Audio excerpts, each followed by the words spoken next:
கர்த்தாவே, நீரே என் பங்கு, நான் உமது வசனங்களை கைக்கொள்ளுவேன் என்றேன். முழு இருதயத்தோடும் உம்முடைய தயவுக்காக கெஞ்சுகிறேன். உமது வாக்கின்படி எனக்கு இரங்கும். கிறிஸ்து இயேசுவில் பிரியமாக அழைக்கப்பட்ட அன்புக்குரிய சகோதர சகோதரிகளே, உங்கள் அனைவருக்கும் கிறிஸ்துவின் நாமத்தினால் அன்பையும் வாழ்த்துக்களையும் தெரிவித்துக் கொண்டு, தேவன் இந்த ஒரு நாளை நமக்கு விசேஷமாக கூட்டி தந்து இந்த காலை வேளையிலே சகோதர சகோதரிகளாக ஒன்று கூடி ஆராதனையிலே கலந்து கொண்டு தேவனுடைய பரிசுத்த நாமத்தை தொழுது கொள்வதற்கும் அவருடைய வேதத்தை தியானிப்பதற்கும் அவர் தந்த இந்த மகத்துவமான வேலைக்காக ஆண்டவராய் இயேசு கிறிஸ்துவின் மூலமாக அவருக்கு ஸ்தோத்திரங்களை ஏறெடுத்துக்கொண்டு இந்த ஒரு ஆராதனைக்கு ஆரம்பமாக நாம் அனைவரும் எழுந்து நின்று நீரின்றி வாழ்வேதி இறைவா என்ற பாடலை நாம் அனைவரும் சேர்ந்து பாடுவோம்.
நீரின்றி வாழ்வீது இறைவா, நினைவின்றி மகிழ்வீது தேவா.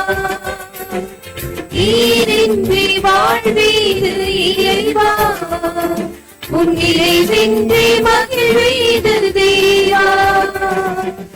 உலகத்தில் நான் வாழ்ந்த போதும், உலகத்தில் நான் வாழ்ந்த போதும், உம் இல்லத்தில் வாழும் ஒரு நாளை போதும், உம் இல்லத்தில் வாழும் ஒரு நாளை போதும்.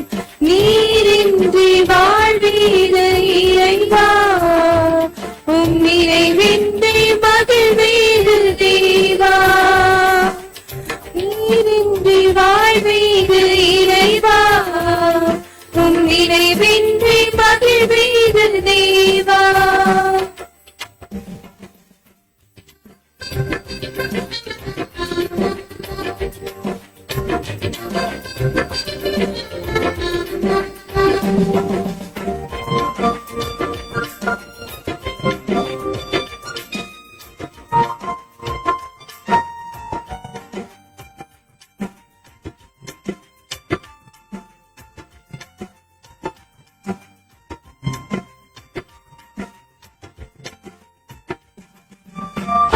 கோடி வார்த்தைகள் நான் கேட்ட போதும், இயேசுவே நீ பேசும் ஒரு வார்த்தை போதும்.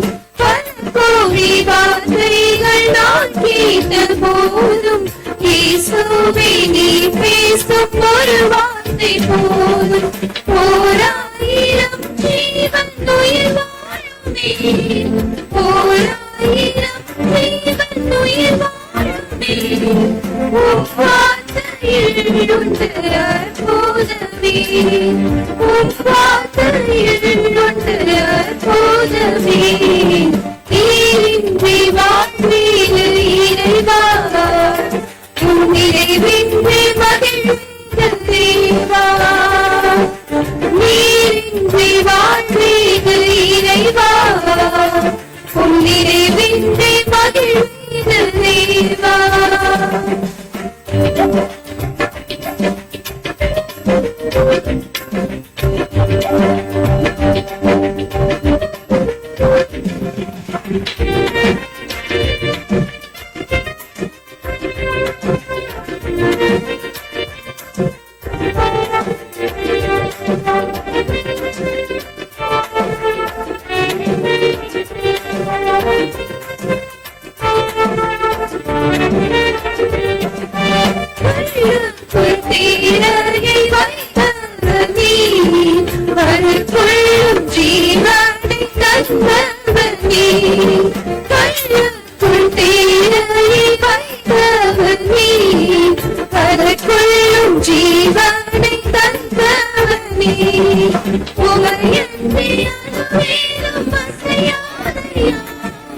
உம்மையன்றி அணுவேலும் அசையாதையா.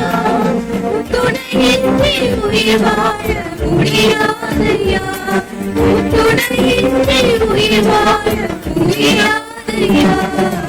நீரின்றி வாழ்வீது இறைவா. உம் நினைவின்றி மகிழ்வீது தேவா. நீரின்றி வாழ்வீது இறைவா. உம் நினைவின்றி மகிழ்வீது தேவா. எத்தனை நன்மைகள் செய்தீரையா. அயரகின்று நன்றி சொல்லி துதிப்பேனையா. எத்தனை நன்மைகள் செய்தீரையா. அயரகின்று நன்றி சொல்லி துதிப்பேனையா. அத்தனையும் சொல்ல வேண்டுமென்றா. அத்தனையும் சொல்ல வேண்டுமென்றா. ஆண்டுகள் போதாதையா. ஆயிரம் ஆண்டுகள் போதாதையா. நீரின்றி வாழ்வீது இறைவா. உம் நினைவின்றி மகிழ்வீது தேவா. நீரின்றி வாழ்வீது இறைவா. உம் நினைவின்றி மகிழ்வீது தேவா. இந்த ஒரு ஆராதனைக்கு ஆரம்பமாக நம்முடைய அன்பு சகோதரர் சாம் அவர்கள் நம்மை துவக்க ஜெபத்திலே வழி நடத்துவார்கள்.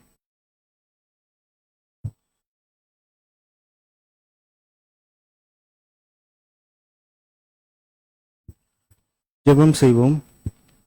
இரக்கமும் மன ஒருக்கமும் நீடிய சாந்தமும் மிகுந்த கிருபையும் அன்பும் தயவும் உள்ள எங்கள் அன்பின் பரலோக பிதாவே, அப்பா பிதாவே என்று அழைக்கத்தக்க புத்திர சுகாரத்தின் ஆவியை தந்து இன்றைய ஞாயிறு காலையின் ஆராதனை கூட இதோ அப்பா சகோதர சகோதரிகளாக ஒன்று கூடி உம்முடைய அந்த நாமத்தை தொழுது கொள்ளவும் மகிமைப்படுத்தவும் கிருபை செய்தக்க நமக்கு கோடான கோடி நன்றி அப்பா. இதோ அப்பா நாங்கள் எந்த நோக்கத்திற்காக இங்கு உட்கார்ந்திருக்கிறோம் என்று நீர் அறிவீர். கேட்கக்கூடிய இந்த ஒரு சத்திய பாடத்தை நாங்கள் மனதிலே நிறுத்தி கொண்டு தூது கொடுக்கக்கூடிய அந்த தாசரையும் கூட கருத்திலே ஒப்புக் கொடுக்கிறோம்.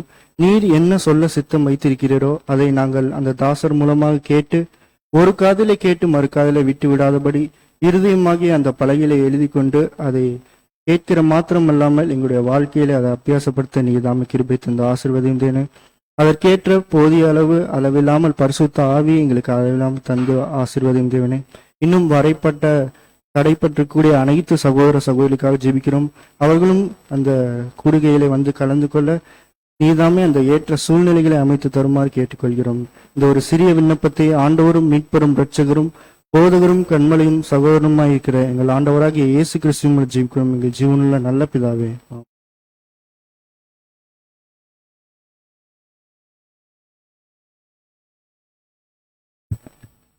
நம்முடைய விசுவாச பிரமாணத்தை சகோதரர் பிச்சைக்குமார் அவர்கள் நம்முடைய வாசிப்பார்கள்.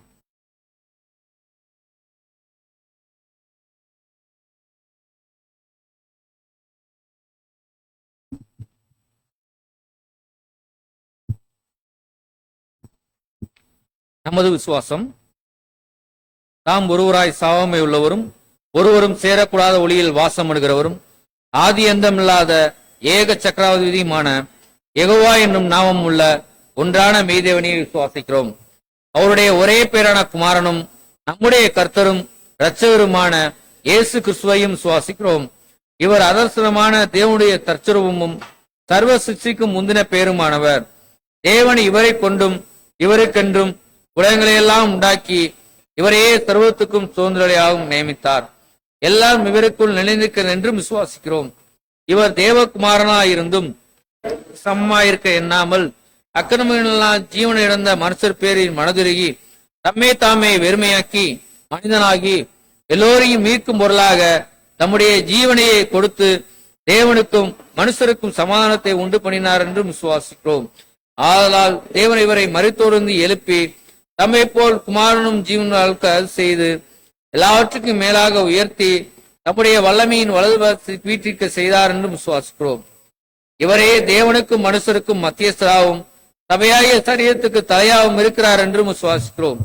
இவர் பரலோகத்துக்கேறி நாம் வாக்குத்தத்தம் பண்ணின உன்னருத்திருந்து வரும் பலனாகிய பரிசுத்த ஆவியை விசுவாசத்தில் அடங்கிய சபைக்கு அருளி தேவ சித்தத்தை வெளிப்படுத்தி வழியின் ஜீவத்தில் அவர்களை நடத்துகிறார் என்றும் விசுவாசிக்கிறோம். பிதா குறித்த காலத்தில் இவர் வழியின் மனத்துக்குட்பட்டு முதலாம் உயிர்த்தலடையும் தம்முடைய சபையாய சகல பரிசுத்தவான்களோடும் இப்பூமியை நீதியாய் நியாயந்தீர்த்து சகல துரைத்தனத்தையும் அதிகாரத்தையும் வல்லமையையும் பரிகரித்து என்றும் அழியாத தம்முடைய நீதியுள்ள அரசாட்சியை ஸ்தாபிப்பார் என்றும் விசுவாசிக்கிறோம். மரணமற்றவர்கள் கிறிஸ்துவின் அரசாட்சி காலத்தில் அவனவன் தன் வரிசையிலே உயிர்ப்பிக்கப்பட்டு அவர் தம்முடைய மரணத்தினால் சம்பாதித்த நித்திய ஜீவனுடைய வழிநடத்தப்பட்டு பூரணர் பெறுவார்கள் என்றும் விசுவாசிக்கிறோம். ஆனால் மனப்பூர்வமாய் சிறந்தவர்கள் இரண்டாம் மரணத்திலே அழிக்கப்படுவார்கள் என்றும் விசுவாசிக்கிறோம். எல்லா சத்துருக்களையும் தமது பாதப்படியாக்கு மட்டும் இவர் ஆளுகை செய்து கடைசி சத்துருவாய மரணத்தையும் பரிகரித்து எல்லாவற்றையும் முந்தின சீருக்கு கொண்டு வந்து பிதாவே சகலத்திலும் சகலமாய் இருப்பதற்கு அவருக்கு ராஜ்யத்தை ஒப்புக் கொடுத்து அவருக்கு கீழ்ப்பட்டிருப்பார் என்று விசுவாசிக்கிறோம். ஆமேன்.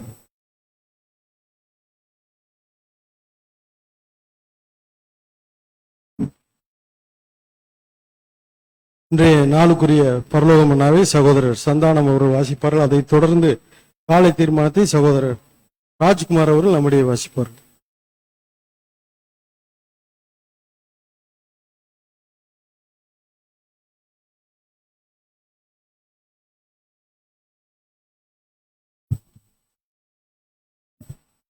நாளுக்குரிய பரலோக மன்னா எஸ்ரா 10ஆம் அதிகாரம் வசனம் 11.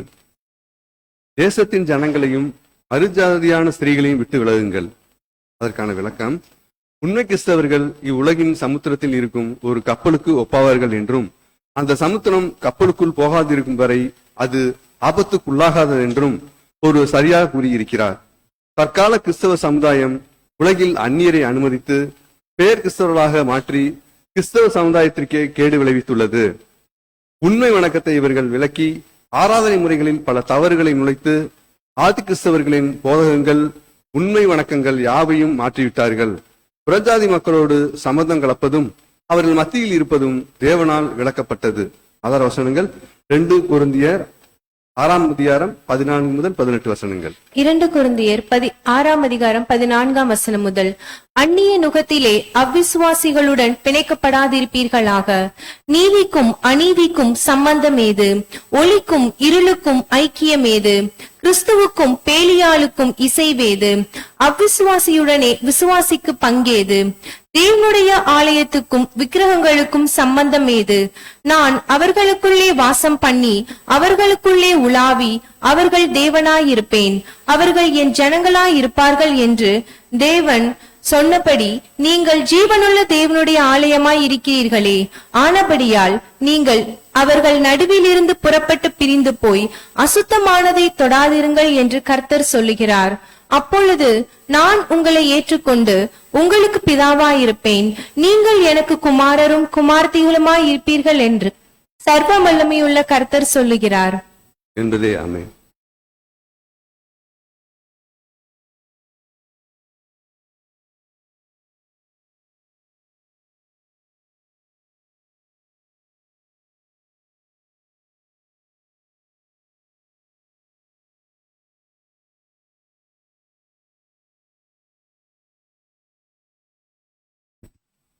இன்றைய நாளுக்குரிய காலை தியானம் 1 கொரிந்தியர் 13ஆம் அதிகாரம். நான் மனுஷர் பாஷைகளையும் தூதர் பாஷைகளையும் பேசினாலும் அன்பு எனக்கிராவிட்டால் சத்தமிடுகிற வெண்கலம் போலவும் ஓசையிடுகிற கைத்தாளம் போலவும் இருப்பேன். நான் தீர்க்க தரிசன வரத்தை உடையவனாய் இருந்து சகல ரகசியங்களையும் சகல அறிவையும் அறிந்தாலும் மலைகளை பேர்க்கத்தக்கதாக சகல விசுவாசம் உள்ளவனாய் இருந்தாலும் அன்பு எனக்கிராவிட்டால் நான் ஒன்றுமில்லை. எனக்கு உண்டான யாவற்றையும் நான் அன்னதானம் பண்ணினாலும் என் சரீரத்தை சுட்டரிக்கப்படுவதற்கு கொடுத்தாலும் அன்பு எனக்கிராவிட்டால் எனக்கு பிரயோஜனம் ஒன்றுமில்லை. அன்பு நீடிய சாந்தமும் தயவும் உள்ளது. அன்புக்கு பொறாமையில்லை. அன்பு தன்னை புகழாது, இருமாப்பாய் இராது, அயோக்கியமானதை செய்யாது, தற்பொழிவை நாடாது, தினமடையாது, தீங்கு நினையாது, அநியாயத்தில் சந்தோஷப்படாமல் சத்தியத்தில் சந்தோஷப்படும், சகலத்தையும் தாங்கும், சகலத்தையும் விசுவாசிக்கும், சகலத்தையும் நம்பும், சகலத்தையும் சகிக்கும். அன்பு ஒரு காலம் ஒழியாது. தீர்க்க தரிசனங்களானாலும் ஒளிந்து போம், அந்நிய பாசைகளானாலும் ஓய்ந்து போம், அறிவானாலும் ஒளிந்து போம். நம்முடைய அறிவு குறைவுள்ளது, நாம் தீர்க்க தரிசனம் சொல்லுதல் குறைவுள்ளது. நிறைவானது வரும்போது குறைவானது ஒளிந்து போம்.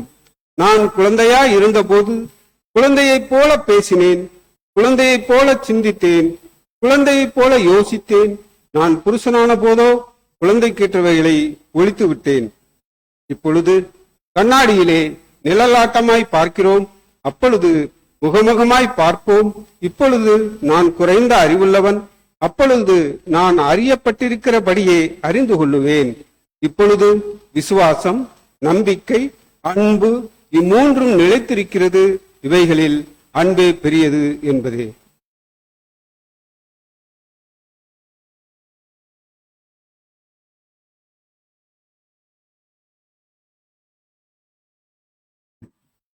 கிறிஸ்துவில் பிரியமான சகோதர சகோதரிகளே, இன்றைய தினத்தில் கூட நம்முடைய அவிநாசி சபையிலிருந்து வந்து தேவ செய்தி கொடுப்பதற்கும் சபை ஆராதனையில் கலந்து கொள்வதற்கும் அங்கிருந்து வந்திருக்கக்கூடிய நம்முடைய அன்பு சகோதரர் பிரான்சிஸ் அவர்களை உங்களை அனைவர் சார்பாக அன்போடு வரவேற்கிறேன்.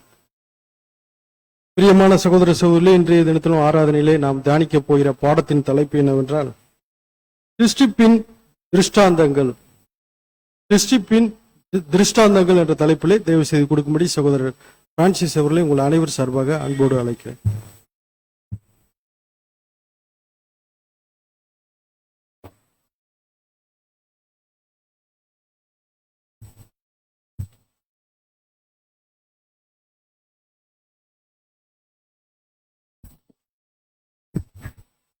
கிறிஸ்தியேசுக்குள் மிகவும் பிரியமாய் அழைக்கப்பட்ட அன்புக்குரிய சகோதர சகோதரி யாவருக்கும் முதலாவதாக கிறிஸ்தியேசுக்குள் அன்பின் வாழ்த்துக்களை தெரிவித்துக் கொண்டு, விசேஷ விதமாய் நம்முடைய வாழ்நாளிலே இந்த ஒரு நாளை கிருபையாய் கொடுத்து இந்த நாளிலும் நாம் சகோதர சகோதரர்களாய் ஒன்று கூடி நம்முடைய பிதாவுடைய நாமத்தை மகிமைப்படுத்தவும், அவரை தொழுது கொள்ளவும், அவரை ஆராதிக்கவும் நமக்கு கொடுத்திருக்கிற இந்த மேலான வாய்ப்பிற்காய் நம்முடைய பிதாவாகிய தேவனுக்கு நம்ம இரட்சகராகிய இயேசு கிறிஸ்துவின் மூலமாய் துதிகளையும் நன்றிகளையும் ஸ்தோத்திரங்களை எடுத்துக்கொண்டு, அடியான் சார்ந்திருக்கிற அவிநாசி மற்றும் சத்தியமங்கலம் சபையின் சகோதர சகோதரின் அன்பின் வாழ்த்துக்களை உங்களோடு பகிர்ந்து கொண்டு நம்ம இந்த ஆராதனைக்கு உண்டான பாடத்திற்குள் கடந்து செல்வோம். சகோதரர் சொன்ன விதமாக இந்த பாடத்துடைய தலைப்பு சிருஷ்டிப்பின் திருஷ்டாந்தங்கள் அப்படின்ற ஒரு தலைப்பின் கீழே தான் நம்ம இந்த பாடத்தை பார்க்க போறோம். இந்த பாடத்தை பார்க்கறதுக்கு முன்னாடி சில விஷயங்களை நம்ம பகிர்ந்துட்டு உள்ள போகலாம். ஆக்சுவலா இது வந்து ஒரு நிழல் பொருள் அப்படின்ற ஒரு கான்செப்ட்ல இந்த சப்ஜெக்ட் வருது. இது எதை குறித்து நிழல் பொருள் அப்படின்னு பாத்தீங்கன்னா, சிருஷ்டிப்பு, அந்த 6 நாட்கள் தேவன் அந்த சிருஷ்டிப்பு வேலைகள் செய்யறாருல, அந்த சிருஷ்டிப்பு குறித்ததான ஒரு காரியத்தை பார்த்து அதற்கு என்ன பொருள் நிழலா அதுக்கு எதற்கு வச்சிருக்காரு அப்படின்றத பார்க்க போறோம். இந்த பாடம் கொஞ்சம் புதுமையா இருக்கும்னு தான் நான் நினைக்கிறேன். ஏன்னா இது வரைக்கும் நம்ம எல்லாத்துக்கும் நிழல் பொருள் பார்த்திருப்போம், ஆனா சிருஷ்டிப்பை குறிச்சு அதிகமா பார்த்திருப்போமா அப்படின்னு பாத்தீங்கன்னா அதிகமா நம்ம பார்த்திருக்க மாட்டோம். ஆனா இந்த பாடம் இதை வந்து சிருஷ்டிப்பை மட்டும் தனியா அந்த 7 நாட்களை தனியா ஒரு பாடமா பார்த்துட்டு இந்த பாடத்தை பார்த்திருந்தா இன்னும் கொஞ்சம் ஈஸியா இருந்திருக்கும். ஆனா தேவன் அதற்கு உண்டான ஒரு வாய்ப்பை கொடுக்கல. தேவனுக்கு சித்தமான அந்த சிருஷ்டிப்பை மட்டும் தனியா வருகிற காலங்களில் நம்ம ஒரு பாடமா பார்க்கலாம். ஏன்னா அந்த சிருஷ்டிப்புக்குள்ள அந்த 6 நாட்கள் என்னென்ன நடந்ததுன்ற ஒரு விவரத்தை பார்த்திருந்தா இந்த பாடம் இன்னும் கொஞ்சம் ஈஸியா நம்மளுக்கு புரிஞ்சிருக்கும். ஆனாலும் பரவாயில்ல, இந்த பாடத்தை வந்து இன்னைக்கு முடிஞ்ச அளவு தேவன் நமக்கு எல்லாத்துக்கும் நம்ம புரிய வச்சிருவார், நம்ம புரிஞ்சுக்கலாம். ஏன்னா இது கொஞ்சம் கடினமா இருக்கும்னு நினைக்கிறேன் புரிஞ்சுக்கிறதுக்கு. ஆனாலும் தேவன் வந்து அது எல்லாவற்றையும் நம்ம மாத்தி புரிய வைப்பார் அப்படின்ற ஒரு விசுவாசத்தோடு நம்ம இந்த பாடத்திற்குள் கடந்து செல்லலாம். இப்ப சிருஷ்டிப்பை வந்து நம்ம வந்து ஒரு நிழல் பொருளா பார்த்தா சிருஷ்டிப்பை எதோட நம்ம கம்பேர் பண்ணி பார்க்க முடியும்? ஏன்னா ஒரு சிருஷ்டிப்புக்கு கூட நம்ம நிழல் பொருள் பார்க்கலாமா? அது வந்து ஒரு அறிவியல் சம்பந்தப்பட்ட ஒரு காரியம் தானே அப்படின்னு கூட நம்மளுக்கு தோணலாம். ஆனாலும் தேவன் அதற்கும் சில விஷயங்கள் வச்சிருக்கார் அப்படின்றத நம்ம இன்னைக்கு பாடத்துல பார்க்க போறோம். இந்த பாடத்தை பார்க்கறதுக்கு முன்னாடி ஒரு வசனம் வாசிடலாம். 119 சங்கீதம் 18வது வசனம். 119 சங்கீதம் 18 வசனம். உமது வேதத்தில் உள்ள அதிசயங்களை நான் பார்க்கும்படிக்கு என் கண்களை திறந்தருளும். இப்ப நம்மளுடைய தியானம் எல்லாம் இந்த வசனமா தான் இருக்கணும். உம்முடைய வேதத்தில் உள்ள அதிசயங்களை நான் தியானிக்கும்படி என் கண்களை திறந்தருளும் அப்படின்னு. இப்போ நம்மளுக்கு இன்னைக்கு நம்ம எதை உள்ள போய் பார்க்க போறோம் அப்படின்னு பாத்தீங்கன்னா, சிருஷ்டிப்பு இது ஒரு நிழலா எடுத்துட்டு இதற்கு ஒரு நிஜம் அப்படின்றத பார்க்க போறோம். நிஜம் எதை கொண்டு இந்த இடத்துல வச்சு பார்க்க போறோம் அப்படின்னு பாத்தீங்கன்னா, நம்முடைய ஆண்டவராகிய இயேசு கிறிஸ்துவின் 1000 வருட அரசாட்சி. இந்த 1000 வருட அரசாட்சிக்கும் இந்த சிருஷ்டிப்பில் இந்த 6 நாள் நடக்கக்கூடிய இந்த பூமியை பண்படுத்தக்கூடிய ஒரு காரியத்திற்கு என்ன சம்பந்தம் இருக்கு, அதுக்கு எப்படி லிங்க் இருக்கு அப்படின்றத நம்ம இன்னைக்கு கொஞ்சம் விவரமா பார்க்க போறோம். இப்ப பாத்தீங்கன்னா, தேவன் ஆல்ரெடி ஒரு காரியத்தை சொல்லி வச்சிருக்காரு. எப்படி அப்படின்னு பாத்தீங்கன்னா, வாசிக்கலாம். வெளிப்படுத்தின விசேஷம் 21 அதிகாரம் 5வது வசனம். வெளிப்படுத்தின விசேஷம் 21 அதிகாரம் 5ஆம் வசனம். சிங்காசனத்தின் மேல் வீற்றிருந்தவர், இதோ நான் சகலத்தையும் புதிதாக்குகிறேன் இப்ப என்றார். இந்த வசனத்தை கவனிக்கணும். சிங்காசனத்தின் மேல் வீற்றிருந்தவர் என்ன சொல்றாரு? இதோ நான் சகலத்தையும் புதிதாக்கிறேன் அப்படின்னா எப்படி புரிஞ்சுக்கலாம்? சகலத்தையும் புதிதாக்கிறேன்னா, இப்ப இருக்கிற அத்தனையும் சகலமும் இந்த பூமி உருவானதுல இருந்து முடிகிற வரைக்கும் இருக்கிற சகலத்தையும் என்ன பண்றாராமா? புதிதாக மாற்றார். அப்போ இதுல ஏதோ ஒரு சேஞ்சஸ் இருக்கு அப்படின்னு தெரியும். அந்த சேஞ்சஸ் எல்லாம் நம்ம ஆல்ரெடி நம்மளுக்கு நல்லா தெரிஞ்சதுதான். அப்போ எல்லாவற்றையும் புதிதாக்கிறேன் என்றார். வாசிங்க. பின்னும் அவர், இந்த வசனங்கள் சத்தியமும் உண்மையுமானவைகள், இவைகளை எழுது என்றார். இப்போ எல்லாவற்றையும் புதிதாக்கிறார். அது சத்தியமும் உண்மையும். இந்த புதிதாக்கக்கூடிய ஒரு ப்ராசஸ் எப்படி நடந்துட்டு இருக்கு, அது சிருஷ்டிப்பின் அந்த 6 நாட்களுக்குள்ள வச்சு பார்க்கும் பொழுது எப்படியெல்லாம் இப்ப இருக்குது அப்படின்றத நம்ம கொஞ்சம் டீட்டெயிலா பார்க்க போறோம். இப்ப நம்ம நேரடியா எங்க போயிடலாம் அப்படின்னு பாத்தீங்கன்னா, ஆதியாகமம் 1ஆம் அதிகாரம் 1வது வசனத்துக்குள்ள போயிடலாம். நான் வரப்பெல்லாம் ஆக்சுவலா இந்த ஆதியாக சாப்டர் இன்னும் முடிக்கவே இல்லை இல்லைங்களா? கிட்டத்தட்ட 1 வருஷமா நீங்க போன டைம் கூட பிரதர் கேட்டாரு, அன்பு சகோதரர் ஆதியாகமத்தையே ஃபுல்லா எடுத்துட்டு இருக்கீங்க அப்படின்னு. இருந்தாலும் அதை விட்டு போக முடியல பாருங்களா. அதுக்குள்ளேயே நம்மளுக்கு தேவன் இவ்வளவு பாடங்கள் வச்சிருக்காரு. இந்த 1 வருஷத்துல நம்ம இங்க எடுத்ததுல பாத்தீங்கன்னா இன்னும் 20வது சாப்டர் கூட தாண்டி போக முடியல. அப்ப அவ்வளவு பாடங்கள் அதுக்குள்ள நம்மளுக்கு தேவன் வச்சிருக்காரு. இப்ப எங்க வர போறோம்னா, மறுபடியும் ஆதியாகமம் 1ஆம் அதிகாரத்துக்கே நம்ம வரப்போறோம். இதுலயும் தேவன் நமக்கு ஏதாவது ஒரு புதுமையை வச்சிருப்பார் அப்படின்ற விசுவாசத்தோடு நம்ம இந்த பாடத்தை பார்க்கலாம். வாசிக்கலாம். ஆதியாகமம் 1ஆம் அதிகாரம் 1வது வசனம். ஆதியாகமம் 1ஆம் அதிகாரம் 1ஆம் வசனம். ஆதியிலே தேவன் வானத்தையும் பூமியையும் சிருஷ்டித்தார். பாருங்க, இப்போ இந்த 1ஆம் அதிகாரத்துல பாக்குற 1வது வசனத்துல தேவன் ஆதியிலே வானத்தையும் பூமியும் சிருஷ்டித்தார் அப்படின்றத இப்பதான் இந்த 1வது அதிகாரத்துல தான் வானத்தையும் பூமியும் சிருஷ்டிக்கிறாரா அப்படின்னு ஒரு கேள்வி வச்சு என்ன சொல்லலாம்? இல்லைங்களா? இப்ப இதை குறிச்சுதான் நம்ம முதல்ல பார்த்த மாதிரி தேவனுக்கு சித்தம் இருந்தா பின்னாடி இதை குறிச்சு நம்ம இதை தனியா ஒரு பாடமா பார்க்கும்போது அது நம்மளுக்கு டீட்டெயிலா தெரியும். அப்போ ஆதியிலே அப்படின்னும் பொழுது இந்த பூமியில இந்த 6 நாட்கள தேவன் பண்படுத்திட்டு இருக்காருல, அந்த ஆதி கிடையாது. இது நல்லா புரிஞ்சுக்கணும். இது இந்த பூமியை உருவாக்குறாருல, பூமியை மட்டும் மனிதன் குடியிருப்புக்கும் முன்பதாக ஒரு பூமி இருக்குல்ல, அந்த பூமியுடைய சிருஷ்டிப்பை தான் இந்த இடத்துல சொல்லியிருக்கு. ஆதியிலே தேவன் வானத்தையும் பூமியும் சிருஷ்டித்தார் அப்படின்னு. இது மனிதன் குடியிருப்புக்காக தேவன் என்ன பண்றாரு? ஒரு பூமியை சிருஷ்டிக்கிறாரு. அந்த சிருஷ்டிப்பின் வார்த்தை தான் இங்க என்ன சொல்லப்பட்டிருக்குன்னா, ஆதியிலே தேவன் வானத்தையும் பூமியும் சிருஷ்டித்தார் அப்படின்னு சொல்லப்பட்டிருக்கு. இப்போ நம்ம இத அப்படியே 1000 வருட அரசாட்சி கொண்டு போய் வச்சா ஏதாவது கம்பேர் பண்ண முடியுமா? ஏன்னா இங்க நல்லா கவனிச்சுக்கணும். இந்த பாயிண்ட்ல இருந்தே கவனிச்சுமா நமக்கு புரிஞ்சிடும். மனிதன் குடியிருக்கணும், ஜீவராசிகள் அதாவது உயிரினங்கள் குடியிருக்கிறதுக்கு இந்த பூமியை தேவன் என்ன பண்றாரு? ஆயத்தப்படுத்துறாரு. அதே மாதிரி 1000 வருட அரசாட்சிக்குள்ள ஒரு ஆயத்த வேலை நடக்குது. வாசிக்கலாம். வெளிப்படுத்தின விசேஷம் 21ஆம் அதிகாரம் 1வது வசனம். வெளிப்படுத்தின விசேஷம் 21ஆம் அதிகாரம் 1ஆம் வசனம். பின்பு நான் புதிய வானத்தையும் புதிய பூமியையும் கண்டேன். பாருங்க, இப்ப பாருங்க, இங்க என்ன வேலை நடக்குது? ஒரு புதிய வானத்தையும் ஒரு புதிய பூமியும் உண்டாக்குற ஒரு வேலை நடக்குது. அங்க ஆதியில தேவன் வானத்தையும் பூமியும் உண்டாக்குறார். எதற்கு உண்டாக்குறார்? ஒரு ஜீவராசிகள், அதாவது மனிதன் குடியிருப்புக்காக. இப்ப அதே மாதிரி இங்கு பின்பு புதிய வானத்தையும் புதிய பூமியும் என்ன பண்றாராமா? உருவாக்குறார். எதற்கு? இப்ப இந்த எதற்கு அப்படின்னு பார்க்கும் பொழுது இப்ப அது இது அதாவது இந்த வெளிப்படுத்தின விசேஷம் 21 வசனம் எதை குறித்து சொல்லப்பட்டிருக்கு? 1000 வருட அரசாட்சியை பத்தி சொல்லப்பட்டிருக்கு. ஒரு புதிய வானம் ஒரு புதிய பூமியை உருவாக்குற ஒரு நிகழ்வு. எதற்காக உருவாக்குறாருன்னா, அங்க எப்படி மனிதன் குடியிருப்புக்காக உருவாக்குச்சோ அதே மாதிரி இங்க ஒரு இந்த இந்த புதிய வானம் இந்த புதிய பூமியுடைய ப்ராசஸ் எதுக்கு நடக்குது அப்படின்னு பார்க்கும் பொழுது வாசிக்கலாம். அப்போஸ்தலர் 3ஆம் அதிகாரம் 19வது வசனம். அப்போஸ்தலர் 3ஆம் அதிகாரம் 19ஆம் வசனம். ஆனபடியினாலே கர்த்தருடைய சன்னிதானத்தில் இருந்து இலைப்பாறுதலின் காலங்கள் வரும்படி. அப்படின்னா அந்த இலைப்பாறுதலின் காலங்கள் போது நம்ம எப்படி புரிஞ்சுக்கணும்? அந்த பிராக்கெட்ல போட்டிருக்கத திரும்ப கொடுத்தலின் காலம். அந்த இலைப்பாறுதலின் காலம் நம்ம பைபிள்ல போட்டிருக்கு. அதோட இன்னொரு வார்த்தையை நம்ம எப்படி புரிஞ்சுக்கணும்? திரும்ப கொடுத்தல். என்னத்தை திரும்ப கொடுக்க போறாரு? மனிதன் எதையெல்லாம் இழந்தானோ அந்த இழந்த எல்லா ஆசீர்வாதங்களும் என்ன பண்ண போறாரு? திரும்ப கொடுத்தலுக்கு ஒரு வேலை நடக்குது. அந்த வேலை தான் என்ன அப்படின்னு பாத்தீங்கன்னா புதிய வானம் புதிய பூமி. புரிஞ்சுதுங்களா? இந்த பாயிண்ட் புரிஞ்சுதா? நான் ஏன் இவ்வளவு விளக்கமா சொல்றேன்னு நம்ம இதுல கொஞ்சம் மிஸ் பண்ணிட்டா கூட நம்மளுக்கு கொஞ்சம் கன்ஃபியூஸ் ஆயிரும். அப்படி கன்ஃபியூஸ் ஆனாலும் பரவாயில்ல. இந்த பாடத்துடைய முடிவுல ஒரு சார்ட் போட்டிருக்கு. அந்த சார்ட் நம்ம பார்க்கும்போது நம்ம ஒருவேளை புரியல அப்படின்னா கூட அதுல புரியுற மாதிரி போட்டிருக்கு. அது பின்னாடி பார்க்கலாம். அப்ப இங்க பாத்தீங்கன்னா மனிதன் பாவத்தின் சம்பளமாகிய மரணத்துக்குள்ள போனவன என்ன ஆயிடுச்சு? அவனுக்கு கொடுத்திருந்த எல்லா ஆசீர்வாதங்களும் மனிதன் இழக்க ஆரம்பிச்சுட்டான். இப்ப என்ன பண்றாராமா? அதை திரும்ப கொடுக்கறதுக்கு ஒரு வேலை நடக்குது. அந்த வேலை தான் என்ன அப்படின்னு பாத்தீங்கன்னா இந்த புதிய வானம் இந்த புதிய பூமி. பாருங்க, வாசிக்கலாம். 102ஆம் சங்கீதம் 25வது வசனம் வாசிக்கலாம். 102ஆம் சங்கீதம் 25ஆம் வசனம். நீர் ஆதியிலே பூமியையும் அஸ்திபாரப்படுத்தினார். ஆதியிலே பூமியை அஸ்திபாரப்படுத்தினார்.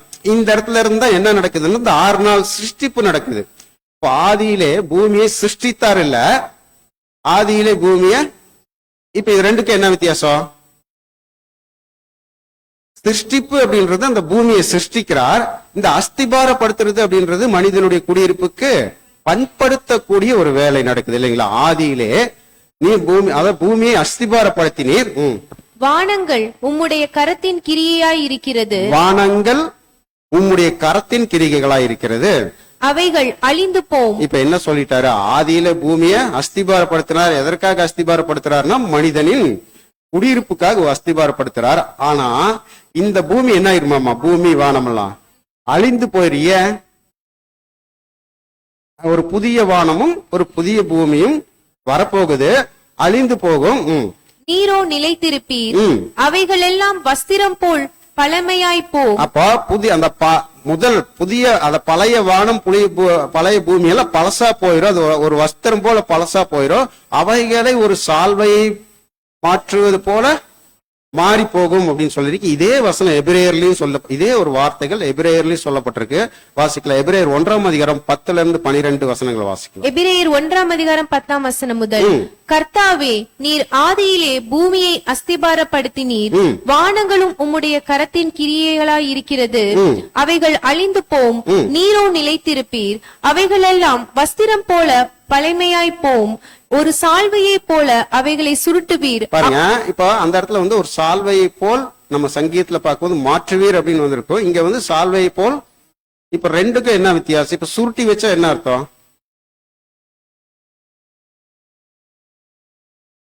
இப்ப ஒரு துணி கடைக்கு போறோம், துணி எடுத்து இப்படி விரிச்சு காட்டுறாங்க. நம்ம வேண்டாம் அப்படின்னு சொல்லிட்டு என்ன பண்ணுவாங்க? அப்ப சுருட்டி வச்சா என்ன அர்த்தம்? மறுபடியும் அதை எடுத்து வேற ஒரு இது பயன்படுத்தக்கூடிய ஒரு நிகழ்வு நடக்கும். அந்த மாதிரி இந்த பழைய அந்த பூமி வானமெல்லாம் சூட்டி வச்சிட போறாரு. அது எதுக்கு அப்படின்னு பாத்தீங்கன்னா அடுத்ததா இந்த புதிய வானம் இந்த புதிய பூமியை உருவாக்குறது. இப்ப நம்ம இந்த வசனங்கள் எல்லாம் பார்த்தது என்னன்னா, இந்த ஆதியாகமம் 1ஆம் அதிகாரம் 1ஆம் வசனத்திற்கும் அதை தொடர்ந்து இந்த 1000 வருட அரசாட்சியில் ஒரு தொடக்க நிலை இருக்குல்ல. தேவன் இந்த புதிய வானம் புதிய பூமியை சிருஷ்டிக்கிறார்ல.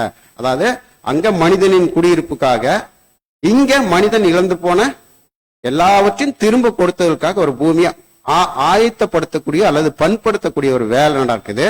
இப்ப அடுத்தது இந்த 2வது வசனத்துக்குள்ள நம்ம போயிடலாம். ஆதியாகமும் 1ஆம் அதிகாரம் 2வது வசனத்துக்குள்ள போயிடலாம். வாசிங்க. ஆதியாகமம் 1ஆம் அதிகாரம் 2ஆம் வசனம். பூமியானது ஒழுங்கின்மையும் வெறுமையுமாய் இருந்தது. ஆழத்தின் மேல் இருள் இருந்தது. தேவ ஆவி ஜலத்தின் மேல் அசைவாடி கொண்டிருந்தது. நல்லா கவனிக்கணும். இந்த ஒரு வசனத்துல ஒரு 3 காரியங்களை பத்தி சொல்லப்பட்டிருக்கு. பூமியானது எப்படி இருந்தது? இப்ப ஆதியில பூமி எப்படி இருந்துச்சு? மனுஷன் குடியிருப்புக்கு ஏற்ற மாதிரி இருந்ததா? ஒரு எரிந்து போன ஒரு கரி பந்து மாதிரி இருந்தது இல்லைங்களா? அதற்கப்புறம் தான் நம்ம 6ஆம் தொகுதியில சகோதரர் ஆதியிலே அப்படின்ற இதுல ரொம்ப டீட்டெயில் ரொம்ப அருமையா எழுதியிருப்பாரு. வாய்ப்பு இருந்தா அதெல்லாம் படிச்சு பார்க்கலாம். அப்ப என்ன அப்படின்னு பாத்தீங்கன்னா மனிதன் குடியிருக்க தகுதி இல்லாத ஒரு நிலையில் இருந்தது. என்ன பண்றாருன்னா தேவன் அந்த பூமியை எடுத்து மனிதன் குடியிருப்புக்கு தகுதிப்படுத்துறார். அந்த தகுதிப்படுத்தும் போது பண்படுத்தும் போது அந்த பூமி எப்படி இருக்குன்னு பார்த்தா ஒழுங்கின்மையும் வெறுமையுமாய் இருந்தது. அடுத்தது இருள் இருந்தது இல்லைங்களா? அப்ப ஒழுங்கின்மை, வெறுமை, இருள், இந்த 3 காரியங்களும் அந்த பூமியில அடங்கி இருக்கு. இப்ப இது என்ன பண்றாரு அப்படின்னு பாத்தீங்கன்னா ஒழுங்குபடுத்துறார் இல்லைங்களா? அந்த வெறுமையா இருந்து அப்ப இது ஒழுங்கின்மையும் வெறுமையுமாய்னா நம்ம எப்படி புரிஞ்சுக்கலாம்? ஃபர்ஸ்ட் அதை நம்ம புரிஞ்சுக்கணும். ஒழுங்கின்மைனா ஒரு ஆர்டர் கிடையாது. இப்ப நம்ம இந்த ஹாலுக்குள்ள வரும்பொழுது எப்படி இருக்கு அந்த ஹாலு? ஒரு ஆர்டரா இருக்கு இல்லைங்களா? இங்க போடி இருக்கணும், இங்க சேர், இங்க சேர், இங்க சகோதரிகள், இங்க சகோதரர்கள், இப்படி ஒவ்வொன்றும் ஒரு இடத்துல ஆர்டரா இருக்கு. ஒருவேளை எல்லாம் மாறி இருந்துச்சுன்னா அதோடைய அர்த்தம் என்ன? ஒழுங்கின்மை. இப்ப இப்படிதான் பூமியும் இருந்திருக்கு, ஒரு ஆர்டர் இல்லாம இருந்திருக்கு. அடுத்ததா பாத்தீங்கன்னா வெறுமைனா எதுவுமே இல்லாத ஒரு நிலை இருந்திருக்கு. ரெண்டாவது பூமி முழுவதும் எப்படி இருந்திருக்கு? ஒரு இருட்டான ஒரு சூழ்நிலையா இருந்திருக்கு. இப்ப என்னன்னா இது பூமி முதல்ல தேவன் மனிதன் குடியிருப்புக்காக பண்படுத்தும் போது இருந்த நிலைமை. இப்ப 1000 அரசாட்சியில தொடங்கும் போது இப்படி இருக்குமா? வெறுமையா இருக்குமா? இருளா இருக்குமா? இப்ப நம்ம பாத்தீங்கன்னா ஒரு ஒரு ஒரு விஷயத்தை கவனிச்சுக்கணும். பாருங்க, இந்த வசனத்தை கவனிக்கும் போது பூமியானது ஒழுங்கின்மையும் வெறுமையுமா இருந்தது. இப்போ அந்த ஒழுங்கின்மையும் வெறுமையும் கட் பண்ணிட்டு படிங்க. அந்த ஒழுங்கின்மை வெறுமையை படிக்க வேண்டாம். ஃபர்ஸ்ட்ல இருந்து இந்த லைனை மட்டும் விட்டுட்டு அடுத்து அப்படியே படிங்க. பூமியானது இருந்தது. பூமி என்ன இருந்துச்சு? ஆல்ரெடி இருந்துச்சு. பூமி இருக்குது. இப்பதான் அவர் பூமியை சிருஷ்டிக்கல, பூமி இருந்தது. ஆனா இப்ப என்ன, அது எப்படி இருக்குன்னா ஒழுங்கின்மையும் வெறுமையா இருக்கு. இப்ப அதை ஒழுங்குபடுத்தக்கூடிய ஒரு வேலை. இதே மாதிரி 1000 வருட அரசாட்சி தொடங்குவதற்கு முன்பதாக பூமி என்ன இருக்குது? பூமி இருந்தது. எப்படி இருக்குது? ஒழுங்கின்மை, வெறுமை. அப்போ ஒழுங்கின்மை வெறுமைனா என்ன அப்படின்னு பாத்தீங்கன்னா இந்த ஒரு பிக்சரை பார்த்தாலே நம்மளுக்கு புரிஞ்சிடும். இது ஒழுங்கா? அங்கங்க, அதாவது கொள்ளைகள், ஒவ்வொரு நாட்டுக்கு ஒரு சட்ட திட்டங்கள் இல்லைங்களா? அப்புறம் பாத்தீங்கன்னா போர், சண்டை, ஜனத்துக்கு விரோதமா ஜனம், ராஜ்யத்துக்கு விரோதமா ராஜ்யம். இன்னொரு பக்கம் பார்த்தோன்னா ஒரு வகுப்பார் நல்லா சொகுசா வாழக்கூடியவங்களா இருக்காங்க, லக்ஸுரியா. இன்னொரு வகுப்பார் எப்படி இருக்காங்க? பசியாலும் பட்டினியாலும் இருப்பாங்க. இதுதான் என்ன அப்படின்னு பாத்தீங்கன்னா ஒழுங்கின்மை. ஒரு ஒரு ஒழுங்குன்னா என்ன? எல்லாத்துக்கும் ஒரே சட்டமா இந்த பூமியில இன்னைக்கு இருக்குதா?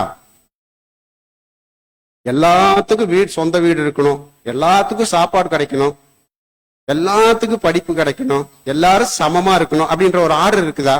இல்ல. இதுதான் ஒழுங்கின்மை. பூமி இருக்குது 1000 இயர்ஸ் தொடங்குறதுக்கு முன்னாடி எப்படி இருக்கு? ஒழுங்கின்மையா இருக்கு. அதாவது ஏற்றத்தாழ்வுகள் நிறைந்ததா இருக்கு. அடுத்தது வெறுமை அப்படின்னு பார்க்கும்பொழுது இந்த ஒரு பிக்சரை பார்த்தா நம்ம புரிஞ்சுக்கலாம். வெறுமை அப்படின்றது எதை குறிக்குது அப்படின்னு பாத்தீங்கன்னா ஒரு ஆசீர்வாதம் அற்ற நிலை. இன்னைக்கு பூமி ஆசீர்வாதமா இருக்கா? இல்லைங்களா? அந்த ஆசீர்வாதத்தை இழந்த நிலைமையில இருக்கு இல்லைங்களா? இதுதான் ஒழுங்கின்மையும் வெறுமையுமாய் 1000 இயர் தொடங்கும் போது எப்படி இருக்குன்னா இந்த பூமி ஒழுங்கின்மையாமும் வெறுமையாமும் இருக்கு. இதை நம்ம எப்படி புரிஞ்சுக்கிறதுனா அங்கங்க ஏற்றத்தாழ்வுகள், கொள்ளைகள் நிறைய நடந்துட்டு இருக்கு. இந்த மாதிரி ஒரு ஒழுங்கின்மையா இருக்கு. ரெண்டாவது, யார் என்ன செஞ்சாலும் அதோடைய பலனை என்ன பண்ண முடியல, முழுமையா நமக்கு ருசி பார்க்க முடியல. ஒரு வெறுமை, எதை செஞ்சாலும் கடைசியில் எப்படிதான் இருக்கு? ஒரு வெறுமையா இருக்கு. அடுத்ததா பாத்தீங்கன்னா அந்த பூமி எப்படி இருந்துச்சாமா? இருளா இருந்தது, இருட்டா இருந்துச்சு இல்லைங்களா? இதுதான் அந்த பூமியோட நிலைமை. இப்ப இருட்டுனா என்ன அப்படின்றத நம்ம பின்னாடி பார்க்கலாம். என்ன இப்ப இருட்டுன்னா அதாவது 1000 வருட அரசாட்சி தொடங்குறதுக்கு முன்பதாக பூமி இருட்டுன்னா நம்ம எப்படி புரிஞ்சுக்கலாம்? சத்திய வெளிச்சம் என்ன இல்ல, கிடைக்காத ஒரு நிலையில எல்லாமே ஒரு இருள் சூழ்ந்த நிலையில இருக்குது. இப்ப முதல் நாள் ஒரு சம்பவம் நடக்குது. எங்க? பூமி சிருஷ்டிக்கும் பொழுது முதலாம் நாள் படைப்புல எப்படி இருக்குன்னா வாசிக்கலாம். ஆதியாகமம் 1ஆம் அதிகாரம் 3 மற்றும் 4 வசனங்கள். ஆதியாகமம் 1ஆம் அதிகாரம் 3ஆம் வசனம் முதல், தேவன் வெளிச்சம் உண்டாக கடவது என்றார். பாருங்க, இப்ப தேவன் இந்த பூமிய ஒரு மனிதன் குடியிருப்புக்காக பண்படுத்திட்டு இருக்காரு. அதுல முதல் காரியமா என்ன செய்யறாரு? ஏன் வேற ஏதாவது பண்ணிருக்கலாம்ல? ஏன் இந்த வெளிச்சத்தை கொண்டு வந்து வைக்கணும்? இந்த வெளிச்சம் இல்லைன்னா எந்த ஜீவராசி என்ன பண்ண முடியாது? உயிர் வாழ முடியாது. அப்போ ஒரு ஜீவராசி உயிர் வாழக்கூடிய ஒரு உயிர் வாழணும்னா அதுக்கு என்ன தேவை? முதல்ல ஒரு வெளிச்சம் தேவை இல்லைங்களா? பாருங்க, தேவன் வெளிச்சம் உண்டாக கடவுது என்றார், வெளிச்சம் உண்டாயிற்று. இப்ப அப்படியே இங்க கொண்டு வந்துடலாம். இப்ப இங்க ஒரு வெளிச்சம் கிடைக்குது. கரெக்டா சொல்லணும். சத்திய வெளிச்சம் ஓகே, தப்பு இல்ல. இப்போ அந்த பூமிக்கு நீதி, அதாவது நம்முடைய ஆண்டவராகிய இயேசு கிறிஸ்துவின் இரண்டாவது பிரசன்னம். இந்த பிரசன்னம் எப்படிப்பட்டதா இருந்துச்சு? ஒரு வெளிச்சம் தான். அந்த வெளிச்சம் எப்படி இருந்துச்சுன்னா, இப்போ பூமியில முதல் நாள் வெளிச்சம் எப்படி இருந்துச்சு? தேவன் முதல் நாள் இந்த பூமிக்கு ஒரு ரியலா ஒரு வெளிச்சத்தை கொடுத்தார்ல, அந்த வெளிச்சம் நம்ம இப்ப பாக்குற வெளிச்சமா இருந்ததா? ஒரு மங்கிய வெளிச்சம், மங்களா. அதாவது நம்ம எப்படி எடுத்துக்கலாம் அப்படின்னு பாத்தீங்கன்னா, நம்ம மழை காலத்துல பகல் 12 மணிக்கு எப்படி வெயில் அடிக்கும், திடீர்னு மழை வந்துச்சுன்னா என்ன ஆகும்? அப்படியே ஒரு இருள் சூழ்ந்த மாதிரி ஆகும் அந்த வெளிச்சம் எல்லாம். அந்த மாதிரி ஒரு மங்கிய, ஒரு டிம்மான ஒரு இருள், அந்த மாதிரி இருந்துச்சு இல்லைங்களா? அப்போ ஆண்டவராகிய இயேசு கிறிஸ்துவுடைய பிரசனம் வெளிச்சம் தான். ஆனா அந்த முதல் வரிகளை, ஒரு முதல் பிரசனம், நம்ம ஆண்டவராகிய இயேசு கிறிஸ்துவின் அந்த வருகையில, செகண்ட் கம்மிங்ல ஒரு 3 நிலைமைகளை பார்ப்போம். பரோசியா, எபிபனியா, அப்போகலிப்ஸ். அப்ப அந்த பரோசியா அப்படின்ற ஸ்டேஜ் எப்படி இருக்குது? ஆமா, அதாவது அந்த வெளிச்சத்தை யாரும் என்ன பண்ண முடியாது. இன்னொரு விஷயத்தை நான் முன்னாடியே சொல்லிடுறேன். இப்ப பாத்தீங்கன்னா, சிருஷ்டிப்பை எடுத்து அந்த ஆதியாகமத்துல சிருஷ்டிப்பை எடுத்தோமா 2 பாகமா பிரியும். முதல் 3 நாட்கள் ஒரு பாகமும், அடுத்த 3 நாட்கள் ஒரு பாகம், 2 பாகமா இருக்கும். எப்படின்னா, முதல் 3 நாட்கள் உயிரினங்கள் வாழ்றதுக்கு இந்த பூமிய பண்படுத்துற ப்ராசஸ் நடக்கும். அடுத்த 3 நாள் என்ன ஆகும்னா உயிரினங்கள் உருவாயிட்டு இருக்கும். இப்ப அதே மாதிரி இயேசு கிறிஸ்துவுடைய அந்த ராஜ்யத்துல ஒரு 2 பாகம் இருக்குல்ல. என்னென்ன பாகம்? கண்ணுக்கு தெரியாத ஒரு பாகம், அடுத்தது எல்லாருக்கும் தெரியக்கூடிய ஒரு பாகம். அப்ப இந்த முதல் நாளின் வெளிச்சம், மங்கலான வெளிச்சம் எந்த ஸ்டேஜை குறிக்குது அப்படின்னு பாத்தீங்கன்னா, கண்ணுக்கு தெரியாத கிறிஸ்துவின் அந்த இரண்டாம் வருகையின் அந்த பிரசன்னம். அதாவது அந்த பிரசன்னம் ஏன் இந்த பூமி மேல முழுமையா படல அப்படின்னு பாத்தீங்கன்னா, பூமி என்ன பண்ணிருந்துச்சு? நிறைய வளையங்கள் சுத்தி கவர் பண்ணிருந்துச்சு. அப்படியே அந்த பூமி எடுத்துக்கிட்டோமா. அந்த மாதிரி இயேசு கிறிஸ்துவனுடைய சத்திய வெளிச்சம், அவருடைய பிரசன்னம் யாருக்குமே தெரியாம இருந்தது. அந்த முதல் வரைக்கும் இந்த பரோசியான்ற ஸ்டேஜ் முழுமையா எல்லாத்தினாலையும் பார்க்க முடியல. ஏன் பார்க்க முடியல அப்படின்னு பாத்தீங்கன்னா, அது ரகசியமா நடந்த ஒரு காரியம் இல்லைங்களா? அந்த வெளிச்சம் யாரு கவனிச்சுட்டு இருக்காங்களோ அவங்களுக்கு மாத்திரம்தான் தெரியும். வசனம் வாசிக்கலாம். மல்கியா 4ஆம் அதிகாரம் 2வது வசனம். மல்கியா 4ஆம் அதிகாரம் 2ஆம் வசனம். ஆனாலும் என் நாமத்துக்கு பயந்திருக்கிற உங்கள் மேல் நீதியின் சூரியன் உதிக்கும். நீதியின் சூரியன் உதிக்கும். இப்ப முதல் நாள் ஆதியாகமத்துல பாக்குறோம், முதல் நாள் வந்த வெளிச்சம் எதுல இருந்து வந்துச்சு? இப்ப நம்ம பேசிக் நடத்தும் போதுல கேட்போம், சூரியன் 4ஆம் நாள் தானே வந்துச்சு. அப்ப அந்த முதல் நாள் வெளிச்சம் எதுல இருந்து வந்துச்சு? தேவன்கிட்ட இருந்தா எல்லாமே வருது. வெளிச்சத்துக்குன்னு தேவன் மேஜிக் பண்ற மாதிரி எதையும் கொண்டு வர மாட்டாரு. எல்லாம் கிராஜுவலா தான் கொண்டு வருவாரு. அப்ப அந்த வெளிச்சத்துக்குன்னு ஒரு ப்ராசஸ் வைக்காம அவர் இந்த மேஜிக் பண்ணுவாங்களே, இப்படி பாருங்க எப்படின்னு திறந்த உனக்கு ஒரு உருவம் தெரியும், இப்ப டக்குன்னு மறைஞ்சிடும். அப்படி செய்ய மாட்டார். அவர் செய்யறதெல்லாம் அப்படியே கிராஜுவலா இருக்கும், அப்படியே இதாதான் இருக்கும். அப்ப எதுல இருந்து தான் கிடைச்சு? சரி, இதை நம்ம அந்த ஆதியாகமத்தை அந்த 1ஆம் அதிகாரத்தை பாடத்தை தனியே பார்த்தோமா நம்மளுக்கு ரொம்ப புரிஞ்சிடும். 6th வால்யூம்ஸ்லயும் பிரதர் இதை பத்தி சில கருத்துக்கள்லாம் எழுதியிருக்காங்க. ஒரு சில கருத்து என்ன அப்படின்னு பாத்தீங்கன்னா, இந்த அரோரா லைட்ஸ்ன்னு சொல்லுவாங்க. அப்படின்னா திடீர்னு இப்ப நம்ம அந்த சுவிட்ச் எல்லாம் போடும்போது சில நேரங்கள்ல அந்த சுவிட்சுக்குள்ள திடீர்னு ஒரு ஸ்பார்க் ஆகும்ல, அந்த மாதிரி ஒரு லைட் அப்படின்னு சொல்றாங்க. அப்புறம் பிரதர் சொல்லியிருக்காரு சில விவரங்கள். இது சூரியன்ல இருந்து தான் வந்தது. அந்த சூரியன்ல இருந்து வெளிச்சம் வர்றது ஏன் முழுமையா கிடைக்கலன்னா, அப்ப பூமியை சுத்தி நிறைய வளையங்கள் இருந்தது. அது ஒவ்வொன்றா விழுகதான் என்ன ஆகுதுன்னா இந்த வெளிச்சம் கிடைக்குது. அந்த மாதிரி இந்த நீதியின் சூரியன் இந்த பூமி மேல பிரகாசிக்க தொடங்கும் போது நிறைய பேற்றுக்கு அந்த வெளிச்சம் கிடைக்கல. ஏன் கிடைக்கல? நிறைய வளையங்கள் எல்லாத்தையும் வளைச்சு அந்த ஒளி படாதபடிக்கு பார்த்துட்டு இருக்கு இல்லைங்களா? அதனாலதான் வெளிச்சம் கிடைக்கல. இப்ப இந்த நீதியின் சூரியன் ஃபர்ஸ்ட் உதிக்கிறது. அதாவது இந்த முதல் நாள் வெளிச்சம் 1000 அரசாட்சியில என்ன அப்படின்னு பாத்தீங்கன்னா, இயேசு கிறிஸ்துவின் 2ஆம் வருகையின் இந்த ரகசியமா நடக்கிற அந்த பிரசனம் பரோசியா ஸ்டேஜ் வாசிக்கலாம். 1 தெசலோனிக்கர் 5ஆம் அதிகாரம் 1 மற்றும் 2 வசனங்கள். 1 தெசலோனிக்கேயர் 5ஆம் அதிகாரம் 1ஆம் வசனம் முதல். சகோதரரே, இவைகள் நடக்கும் காலங்களையும் சமயங்களையும் குறித்து உங்களுக்கு எழுத வேண்டுவதில்லை. இரவிலே திருடன் வருகிற விதமாய் கர்த்தருடைய நாள் வருமென்று நீங்களே நன்றாய் அப்ப அறிந்திருக்கிறீர்கள். இதெல்லாம் நம்ம ஏற்கனவே பார்த்த வசனங்கள் தான். இரவிலே திருடன் வரும் விதமாய்னா கண்டுபிடிக்கவே முடியாது இல்லைங்களா? கண்டுபிடிச்சிருக்கவே முடியாது. அந்த பரோசியா ஸ்டேஜை வந்து மேக்சிமம் என்ன பண்ணிருக்க முடியாது, கண்டுபிடிக்கவே முடியாது. அப்படி அந்த ஒரு மங்கலான ஒரு ஒளியா தான் இருந்துச்சு. அடுத்த வசனம் அதே தெசலோனிக்கர்ல 5:3-4 வசனங்கள். 3ஆம் வசனம் முதல். சமாதானமும் சௌக்கியமும் உண்டென்று அவர்கள் சொல்லும் போது கர்ப்பவதியானவளுக்கு வேதனை வருகிறது போல அழிவு சடுதியாய் அவர்கள் மேல் என்னன்னா இந்த பிரசனம் கவனிக்காம விட்டப்பட்டவங்களுக்கெல்லாம் அது என்ன ஆகும், ஒரு நாள்ல திடீர்னு அதை அதை தாங்க முடியாத அளவுக்கு அது ஒரு பாதிப்பை ஏற்படுத்தும் அப்படின்னு சொல்லிட்டு 4வது வசனத்துல பாருங்களேன், சகோதரரே அப்படின்னு. அதாவது 2 வகுப்பா இருக்கு இங்க சொல்லிட்டாரு. ஒண்ணு வந்து சமாதானமும் சமைக்கவும் உண்டு என்று அவர்கள் சொல்லும் பொழுது அப்படின்னா, இதை கவனிக்காதவங்க இந்த பூமியில இன்னைக்கு எல்லாம் என்ன நினைச்சிட்டு இருக்காங்க, அவங்களுடைய வாழ்க்கையை சாதிக்கலாம், பெருசா அப்படி பண்ணலாம் இப்படி பண்ணலாம், சமாதானத்தை கொண்டு வரேன்னு என்னென்னமோ நடந்துட்டு இருக்கு, இதெல்லாம் சொல்லிட்டு இருப்பாங்க. ஆனாலும் சகோதரே, அந்த நாள் சகோதரே அப்படின்னும் பொழுது கவனிக்கிற நமக்கு வந்துட்டார். சகோதரே, அந்த நாள் திருடனை போல் உங்களை பிடித்து கொள்ளத்தக்கதாக நீங்கள் அந்தகாரத்தில் இருக்கிறவர்கள் அல்லவே. அப்போ இந்த லைட், அதாவது டிம்மான வெளிச்சம் இப்ப யாருக்கு மாத்திரம் தான் தெரிஞ்சிருக்கு. இந்த வசனத்தின் படி பார்த்தா சகோதரரே சகோதரிகளே அப்படின்ற நமக்கு மாத்திரம் அந்த வெளிச்சம் தெரியுது.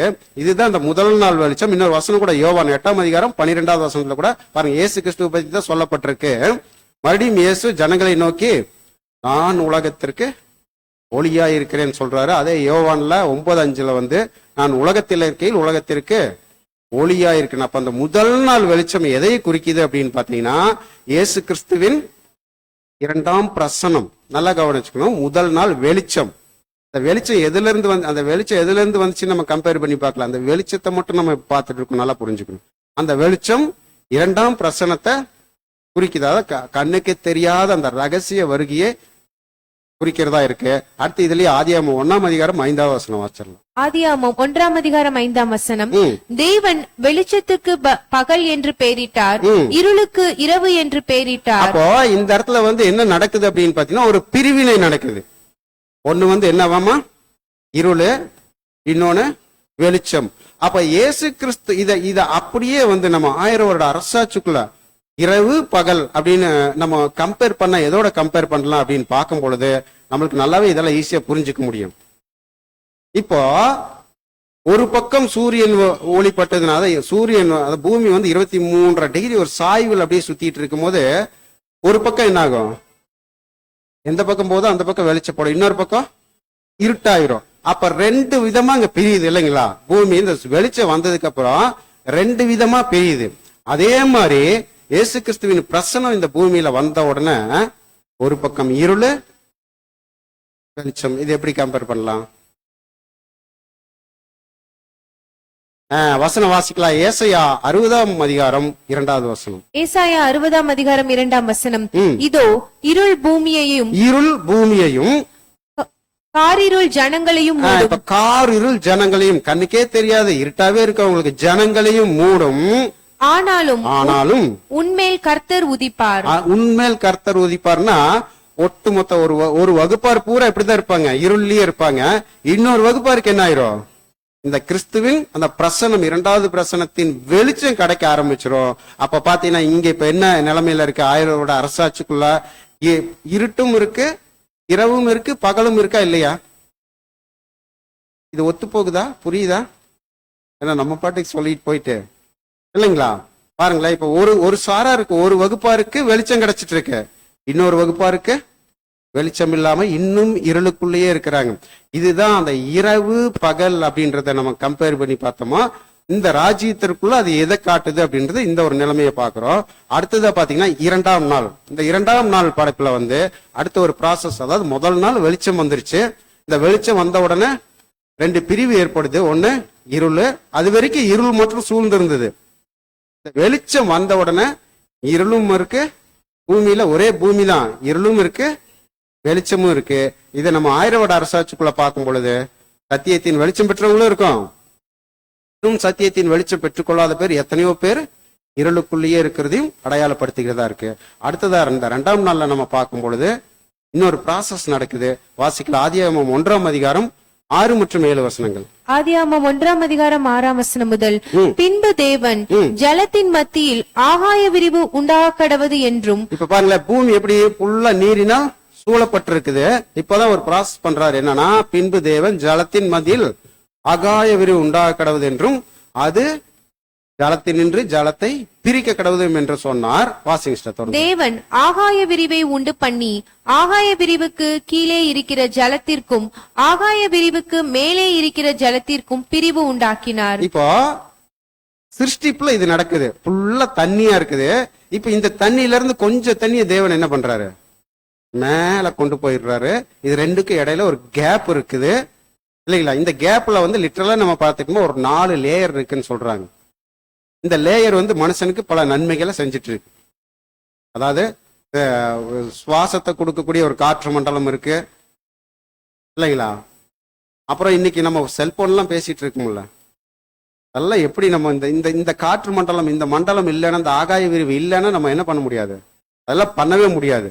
ரெண்டாவது, மழை கொடுக்கக்கூடிய அந்த காற்றழுத்த தாழ்வு மண்டலம் அப்படின்லாம் சொல்றாங்களே, இந்த மழையை கொண்டு வரக்கூடிய அந்த ஸ்டேஜ் இருக்கு. ரெண்டாவது பாத்தீங்கன்னா இதுல முக்கியமா இன்னும் ஒரு லேயர் இருக்கு. இந்த லேயர் வந்து சூரியன்ல இருந்து வர புற ஊதா கதிர் நேரடியா மனிதனை தாக்காதபடி பாதுகாத்துட்டும் இருக்கு. இப்படி இருக்கு. இந்த ப்ராசஸ் எப்ப நடக்குது அப்படின்னு பார்க்கும் பொழுது, ஆகாய விரிவு உண்டாக்கும் பொழுது, அந்த ஆகாய விரிவு உண்டாக்குறதுக்கு தேவன் என்ன பண்றாருன்னா, கொஞ்சம் ஜலத்தை என்ன பண்ணிடுறாரு, மேல கொண்டு போயிடுறாரு. இப்போ இந்த ஆகாய விரிவு எதை அடையாளப்படுத்துதுன்னு ஃபர்ஸ்ட் பாத்திரலாம். ஆக்சுவலா இப்போ ஆகாய விரிவு இருக்கு, இதுக்கு மேல என்ன இருக்கு, தண்ணி. கீழே என்ன இருக்கு, தண்ணி இருக்குது இல்லைங்களா? இப்ப கீழே இருக்க தண்ணி என்ன,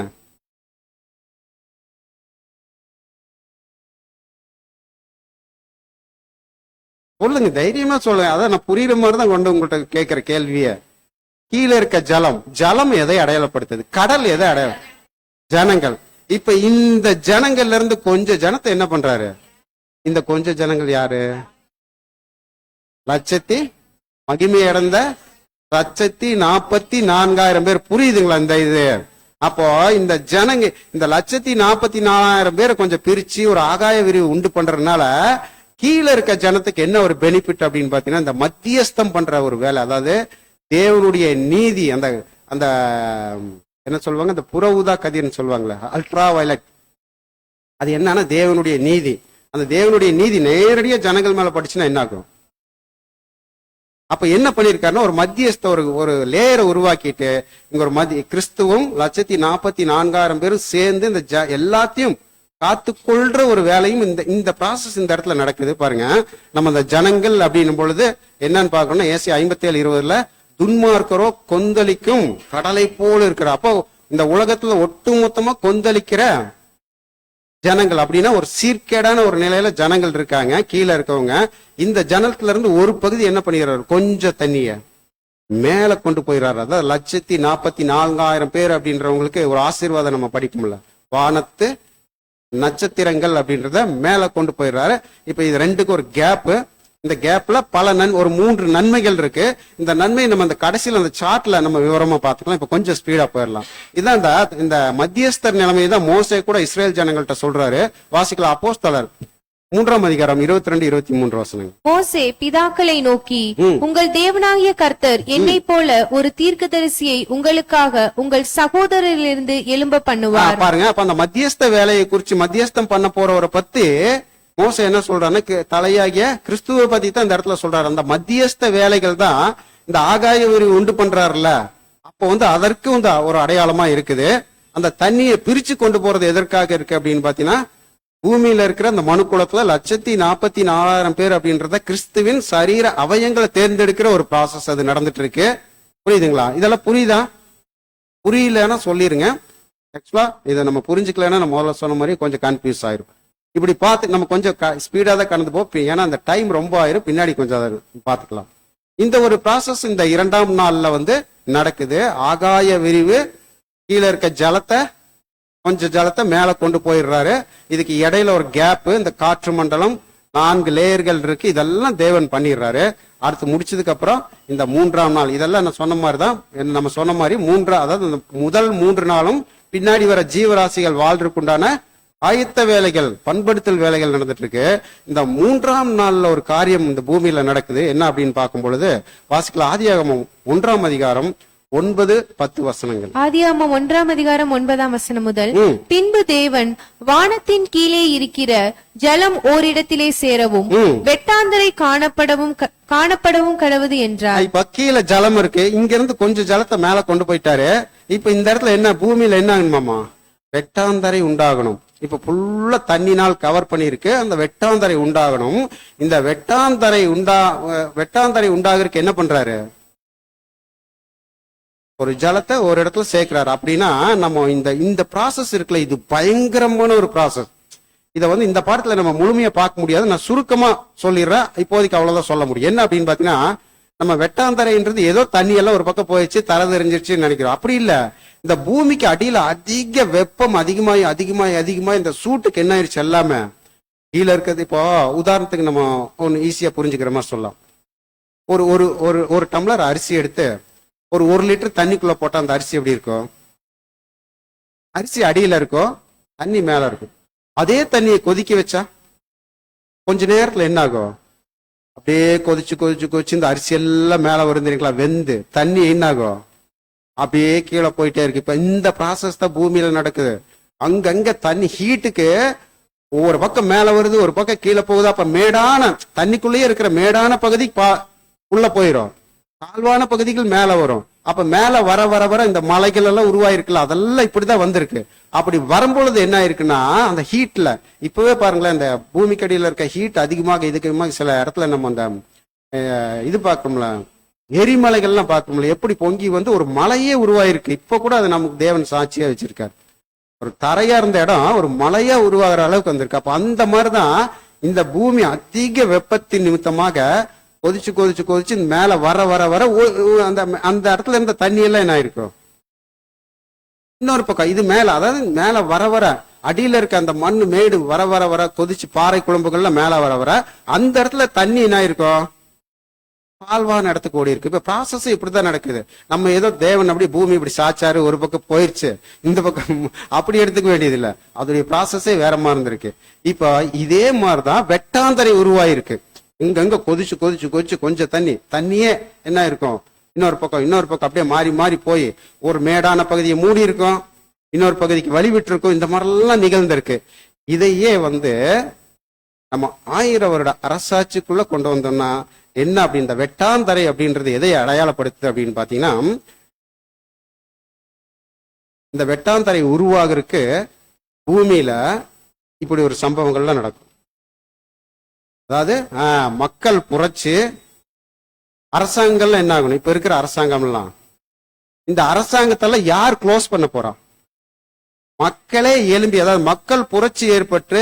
இப்ப கொஞ்ச நாளைக்கு முன்னாடி இந்த ஸ்ரீலங்கால கூட நம்ம பார்த்திருப்போம் இல்லைங்களா, அங்க இருக்கிற மக்களை புரட்சி பண்ணி என்ன பண்ணாங்கன்னா, அங்க இருக்க கவர்மெண்ட் நடத்தினவர் என்ன ஆனாரு, ஓடி போய் ஒழிஞ்சிட்டாரு. இது ஒட்டுமொத்த உலகத்துக்கும், அதாவது ஒரு கட்டுப்பாடற்ற நிலைமை, ஒரு எப்படின்னா ஒரு புரட்சிகரமான, அதாவது மக்கள் புரட்சி, மக்களுடைய கலகங்கள் எல்லாம் அதிகமா உருவாய் என்ன ஆகும் அப்படின்னு பாத்தீங்கன்னா, இன்னைக்கு இருக்கிற அரசியல், பொருளாதாரம், மதம், இது எல்லாத்தையும் என்ன பண்ண போகுது, இந்த ஜலம் சூடாய் எல்லாத்தையும் மூட போற ஒரு ப்ராசஸ் அந்த இடத்துல நடந்துட்டு இருக்கோம்.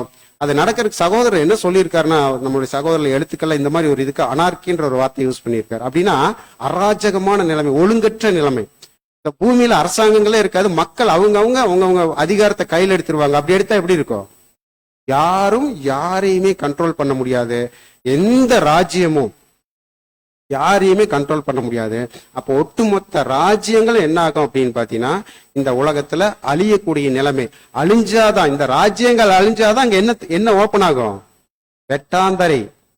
புரியுதுங்களா, வெட்டாந்தரை. அப்ப வெட்டாந்தரை எதை அடையாளப்படுத்த கூடியதா இருக்குன்னா, இயேசு கிறிஸ்துவினுடைய அந்த ராஜ்யத்துல இந்த கண்ணுக்கு தெரிகிற ஒரு பகுதி இருக்கும்ல, கண்ணுக்கு ஒரு ஆசீர்வாதமான ஒரு பகுதி, அதாவது வெட்டாந்தரை ஒரு ஆசீர்வாதமான ஒரு இடம், பகுதி. அந்த பகுதி அடையாளப்படுத்த கூடியதா இருக்கு. அதற்கு முன்பதாக இங்க என்ன நடக்கும் அப்படின்னு பாத்தீங்கன்னா, பூமியில இருக்க ஜலமெல்லாம் என்ன ஆகணும், ஒரு இடத்துல சேரணும். அப்படின்னா இந்த ஜலங்கள் புரட்சி ஏற்பட்டு இந்த ஜலங்கள்லாம் என்ன ஆகும், மேடா இருக்கிற மலைகள் எல்லாம் என்ன பண்ணணும், கவர் பண்ணணும், மூடணும். அப்படின்னா மக்கள் புரட்சி ஏற்பட்டு இங்க இருக்கிற ராஜ்யங்கள்ல அழிக்கப்படணும். வாசிக்கல வெளிப்படுத்துதல் 6ஆம் அதிகாரம் 15 வசனங்கள் வாசிக்கலாம். வாசிங்க. வெளிப்படுத்தின விசேஷம் 6ஆம் அதிகாரம் 15ஆம் வசனம் முதல்.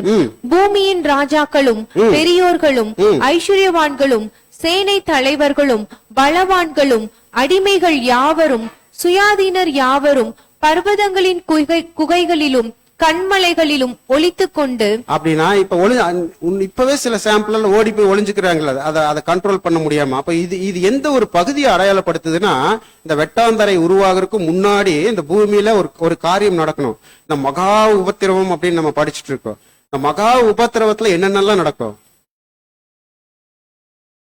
உலகத்துல எந்த ராஜ்யமும் இருக்காது, நடத்தவும் முடியாது. அதான் நம்ம இப்ப சொன்ன மாதிரி ஒரு அராஜகமான ஒரு நிலைமை.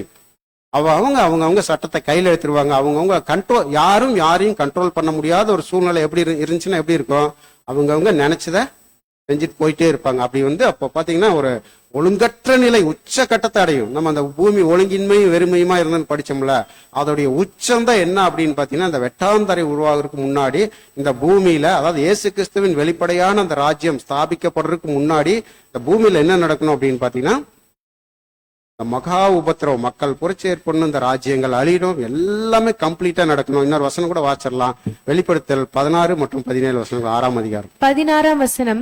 பர்வதங்களையும் கண்மலைகளையும் நோக்கி நீங்கள் எங்கள் மேல் விழுந்து சிங்காசனத்தின் மேல் வீற்றிருக்கிறவருடைய முகத்திற்கும் ஆட்டுக்குட்டியானவருடைய கோபத்திற்கும் எங்களை மறைத்துக் கொள்ளுங்கள். பாருங்க, இப்ப இவங்களுக்கு தப்பிக்கிறதுக்கு வழியே இருக்காது. இப்பதான் அதாவது அவருடைய வெளிப்படை வந்ததுக்கு அப்புறம் தான் என்ன ஆகும், அந்த வெளிச்சம் எல்லாத்துக்கும் பட்டவனதான் என்ன ஆகுது, ஐயோ இவ்வளவு நாள் நம்ம என்ன பண்ணிட்டோம், தப்பு பண்ணிட்டோமே, நம்மளுக்கு இது தெரியவே இல்லையே அப்படின்னு எல்லாம் தப்பிக்கிறதுக்கு வழியை தேடுவாங்க. வாசிங்க தொடர்ந்து. அவருடைய கோபாக்கினையின் மகா நாள் வந்துவிட்டது, யார் நிலை நிற்க கூடும் என்றார்கள். அவருடைய கோபாக்கினை மகா நாள், அவருடைய கோபாக்கினை நாள்னு சொல்ல மகா நாள்னு சொல்லியிருக்க. அப்ப பெரிய நாள், பயங்கரமா அந்த உலகமே ரொம்ப ஸ்ட்ரகிளுக்குள்ள போற இந்த மகா உபத்திரவத்தின் நாள் வருது. அந்த நாள் சாதாரணமா இருக்காது. எப்படி எங்க பூமி கொதிச்சு இந்த தண்ணி எல்லாம் மேல எழும்பி அதுக்கு அடியில இருக்க பாறை குழம்புகள் மேல வந்து ஒரு பெரிய மாற்றம் வந்துச்சோ, அதே மாதிரிதான் இந்த இடத்துல நடக்க போகுது. அப்ப அந்த வெட்டாந்தரை காணப்படணும் அப்படின்னா, ஒரு ஆசீர்வாதமான ஒரு நிலைமை காணப்படணும்னா, கண்டிப்பா இந்த பூமியில இருக்கிற ஜலமெல்லாம் என்ன ஆகணும், கொந்தளிக்கணும். புரியுதுங்களா, கொந்தளிக்கணும். அப்படி நடந்தாதான் கண்டிப்பாக அதே மாதிரி ஒரு நிகழ்வு இந்த பூமியில, அதாவது ஜலம்ன்ற ஜனங்கள் கொந்தளித்து ஒரு புரட்சி ஏற்படுத்தி இருக்கிற ராஜ்யங்கள்லாம் அழிச்சு, அதற்கு அப்புறம் தான் என்ன ஆகும் அப்படின்னு பாத்தீங்கன்னா, கிறிஸ்துவின் ராஜ்யம் வெட்டாந்தரை காணப்படும். இந்த வெட்டாந்தரை காணப்பட்ட உடனே, அங்க ஆதியில வெட்டாந்தரை காணப்பட்ட உடனே அந்த 3ஆம் நாள்லயே பாருங்க 2 விஷயம் நடக்கும். இந்த ராஜ்யங்கள், அதாவது வெட்டாந்தரை காணப்படணும், சமுத்திரம் பூமி தனித்தனியா பிரியணும். அது முடிஞ்ச உடனே அடுத்த ஒரு ப்ராசஸ் நடக்குது. இல்ல வாசிக்கலாம். ஆதியாகமம் 1ஆம் அதிகாரம் 11 இருந்து 13 வசனங்கள். ஆதியாகமம் 1ஆம் அதிகாரம் 11ஆம் வசனம் முதல். அப்பொழுது தேவன் பூமியானது புல்லையும் விதையையும் பிறப்பிக்கும் பூண்டையும். இப்ப வெட்டாந்தரை வந்தாதான் என்ன ஆகணும், புல்ல பூண்டு எல்லாம் முளைக்கிற ஒரு ப்ராசஸே நடக்க முடியும். தண்ணியிலேயே முளைச்சு வருமா, தண்ணி இருக்கும் போதே? புரியுதுங்களா? இப்ப அப்பொழுது தேவன் புல்லையும் விதையை பிறப்பிக்கும் பூண்டுகளையும் பூமியின் மேல், நல்லா கவனிக்கணும், பூமியின் மேல் தங்கள் விதையுடைய கனிகளை தங்கள் ஜாதியின்படியே கொடுக்கும் கனி விருட்சங்களையும் முளைப்பிக்க கடவுது என்றார். அது அப்படியே ஆயிற்று. அடுத்து 12-13 வசனங்களை வாசிக்கலாம். 12ஆம் வசனம். பூமியானது புல்லையும் தங்கள் ஜாதியின்படியே விதையை பிறப்பிக்கும் பூண்டுகளையும் தங்கள் ஜாதியின்படியே தங்கள் விதையுடைய கனிகளை கொடுக்கும் விருட்சங்களையும் முளைப்பித்தது. இப்ப பாருங்க, பூமி வெட்டாந்தரை காணப்பட்டவன அடுத்தது ப்ராசஸ் என்ன ஆயிடுச்சுன்னா, தாவரங்கள் வளர ஆரம்பிச்சிருச்சு. இந்த தாவரங்கள் வளரும் பொழுது எப்படி தேவன் உருவாக்குறாரு, தங்கள் ஜாதியின்படியே. ஏன் 3ஆம் நாள்ல இந்த தாவரங்களை வளர வைக்கிறாரு? அது முளைப்பிக்க பண்றார். அப்படியே அங்க போய் பார்த்தோம்னு வச்சுக்கோங்களேன். ஏன்னா அடுத்தது என்ன வரணும்? உயிர்கள் இங்க வரணும். இந்த உயிர்கள் வரணும்னா என்ன முக்கியமா இருக்கணும்? ஆக்சிஜன் இருக்கணும். பூமி அப்ப எப்படி இருந்திருக்கு? கார்பன் டை ஆக்சைடு சூழ்ந்து இருந்திருக்கு. இப்ப இந்த கார்பன் டை ஆக்சைடு எல்லாம் எடுக்கணும், கிளியர் பண்ணணும். காற்று மண்டலத்தை, சுவாசிக்கிற காற்று மண்டலத்தை கிளியர் பண்ணணும். சரிங்களா? அப்போ அதுக்காக தேவன் என்ன பண்றாரு அப்படின்னு பாத்தீங்கன்னா தாவரங்களை முளைப்பிக்கிறார். இப்ப அதே மாதிரி வெட்டாந்தரை என்கிற கிறிஸ்துவின் கண்ணுக்கு தெரிகிற ராஜ்யம் வந்த உடனே பூமியில இருந்து என்ன முளைக்குதாமா? தங்கள் ஜாதியின்படியே தங்கள் கனிகளை விதையுடைய கனிகளை கொடுக்கக்கூடிய விருட்சங்கள் முளைப்பிக்குது. இப்ப இதை ஏதோ அடையாளப்படுத்த முடியும். இதெல்லாம் நம்ம ஈஸியா புரிஞ்சுக்கலாம். என்ன கரெக்டான பாயிண்ட் என்னன்னா, அந்த வெளிப்படையான ராஜ்யம் வந்த உடனேதான் என்ன நடக்க போகுது எல்லாத்துக்குமே? ஒரு உயிர்த்தெழுதல், அதாவது மரித்த எல்லாத்தையும் உயிர்ப்பிக்கிற ஒரு ப்ராசஸ் நடக்க போகுது. வாசிக்கலாம். 1 கொரிந்தியர் 15ஆம் அதிகாரம் 21, 22 வசனம். 1 கொரிந்தியர் 15ஆம் அதிகாரம் 21ஆம் வசனம் முதல். ஆதாமுக்குள் எல்லாரும் மரிக்கிறது போல கிறிஸ்துவுக்குள் எல்லாரும் உயிர்ப்பிக்கப்படுவார்கள். எல்லாரும் உயிர்ப்பிக்கப்படுவார்கள். அது எப்படி உயிர்ப்பிக்கப்படுவார்கள்னா, அதான் விசேஷம். பாத்தீங்கன்னா எவ்வளவு பொருந்தி வருது அப்படின்னு ரொம்ப ஆச்சரியமா இருக்கும். வாசிங்க சார், வாசிங்க தொடர்ந்து. அவனவன் தன் வரிசையிலே அவனவன் தன் வரிசையிலே. அங்க இப்ப இந்த புல் பூண்டுகள் முளைக்கும் போது தேவன் எப்படி? தங்கள் ஜாதியின்படியே. இப்ப இங்க என்ன சொல்றாருன்னா, அவனவன் தன் வரிசையில. அப்போ உயிர் தெள்ற ப்ராசஸ் எப்படி நடக்க போகுதுன்னா, ஒவ்வொரு ஸ்டெப் இருக்கும். ஒவ்வொருத்தருக்கும் ஒவ்வொரு நிகழ்வு ஒவ்வொரு டைம்ல ஒவ்வொரு நடந்துட்டே இருக்கும். அந்த வரிசையின்படி நடக்கக்கூடிய ஒரு காரியம் என்ன இருக்கும் அப்படின்னு பாத்தீங்கன்னா, அவருடைய அந்த வெளிப்படை கண்ணுக்கு தெரிகிற ராஜ்யம் வரும்பொழுது அந்த உயிர் தெள்ற ஒரு வேலை நடந்துட்டு இருக்கும். அந்த கண்ணுக்கு தெரிகிற அந்த ராஜ்யத்துல உயிர் தெழுந்து வர்ற முதல் வகுப்பார் யாரு? கண்ணுக்கு தெரிகிற ராஜ்யம். முற்பிதாக்கள் என்ன பண்றாங்க? உயிர் தெழுந்து வர்றாங்க. அவங்க தங்களின் அதாவது கனிகளை எப்படி கொடுக்குறாங்கன்னா, எந்த மாதிரி தேவன் அவங்கள இந்த பூமியில வச்சிருந்தாரோ அந்த அளவுக்கு கனிகளை கொடுக்கக்கூடியவர்களா இருக்க போறாங்க. அதற்கு பின்பதாக ஒட்டுமொத்த உலக ஜனங்களும் எப்படிதான் வர போறாங்க? மரித்த அத்தனை பேத்தையும் தேவன் உயிர்ப்பிக்க போறார் அப்படின்றது எங்கேயே நம்மளுக்கு சொல்லிட்டாரு.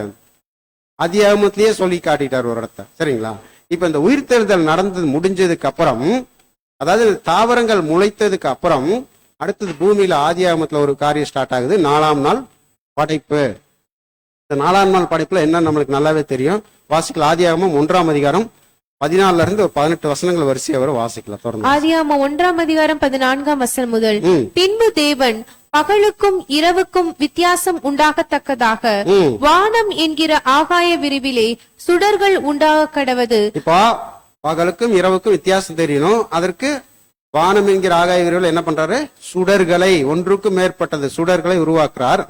அவைகள் அடையாளங்களுக்காகவும் காலங்களையும் நாட்களையும் வருஷங்களையும் குறிக்கிறதற்காகவும் இருக்க கடவது என்றார். 16வது வசனம் வாசிங்க. தேவன் பகலை ஆள பெரிய சுடரும் இரவை ஆள சிறிய சுடரும் ஆகிய 2 மகத்தான சுடர்களையும் நட்சத்திரங்களையும் உண்டாக்கினார். பாருங்க, அந்த சுடர்கள் பகலையால பெரிய சுடரும் இரவையால சிறிய சுடரும் நட்சத்திரங்களையும். அப்ப 3 விஷய காரியங்கள் இந்த இடத்துல வந்துருது இல்லைங்க. அப்ப பெரிய சுடர், சூரியன், சந்திரன், நட்சத்திரம் இதெல்லாம் உண்டாக்குறாரு. அடுத்த வாசிங்க சார் 17ல இருந்து 19 வசனங்க. அவைகள் பூமியின் மேல் பிரகாசிக்கவும் அவைகள் பூமியின் மேல் பிரகாசிக்கவும் பகலையும் இரவையும் ஆளவும் வெளிச்சத்துக்கும் இருளுக்கும் வித்தியாசம் உண்டாக்கவும் தேவன் அவைகளை வானம் என்கிற ஆகாய விரிவிலே வைத்தார். இப்போ போதும் சார். இப்ப என்ன அப்படின்னு பாத்தீங்கன்னா, இதற்கு முன்பதாக வந்த வெளிச்சம் எப்படி இருந்துச்சு? மங்களா இருந்துச்சு. அது எல்லாத்துக்கும் அந்த வெளிச்சம் கிடைச்சதா அப்படின்னா கிடைக்கல. இந்த 4ஆம் நாள் வெளிச்சம் என்ன ஆகுது அப்படின்னு பாத்தீங்கன்னா, எல்லாத்துக்குமே வெளிச்சம் கிடைக்கக்கூடிய ஒரு இது. அதாவது யாருமே மறைத்து வைக்க முடியாத அளவுக்கு. அப்போ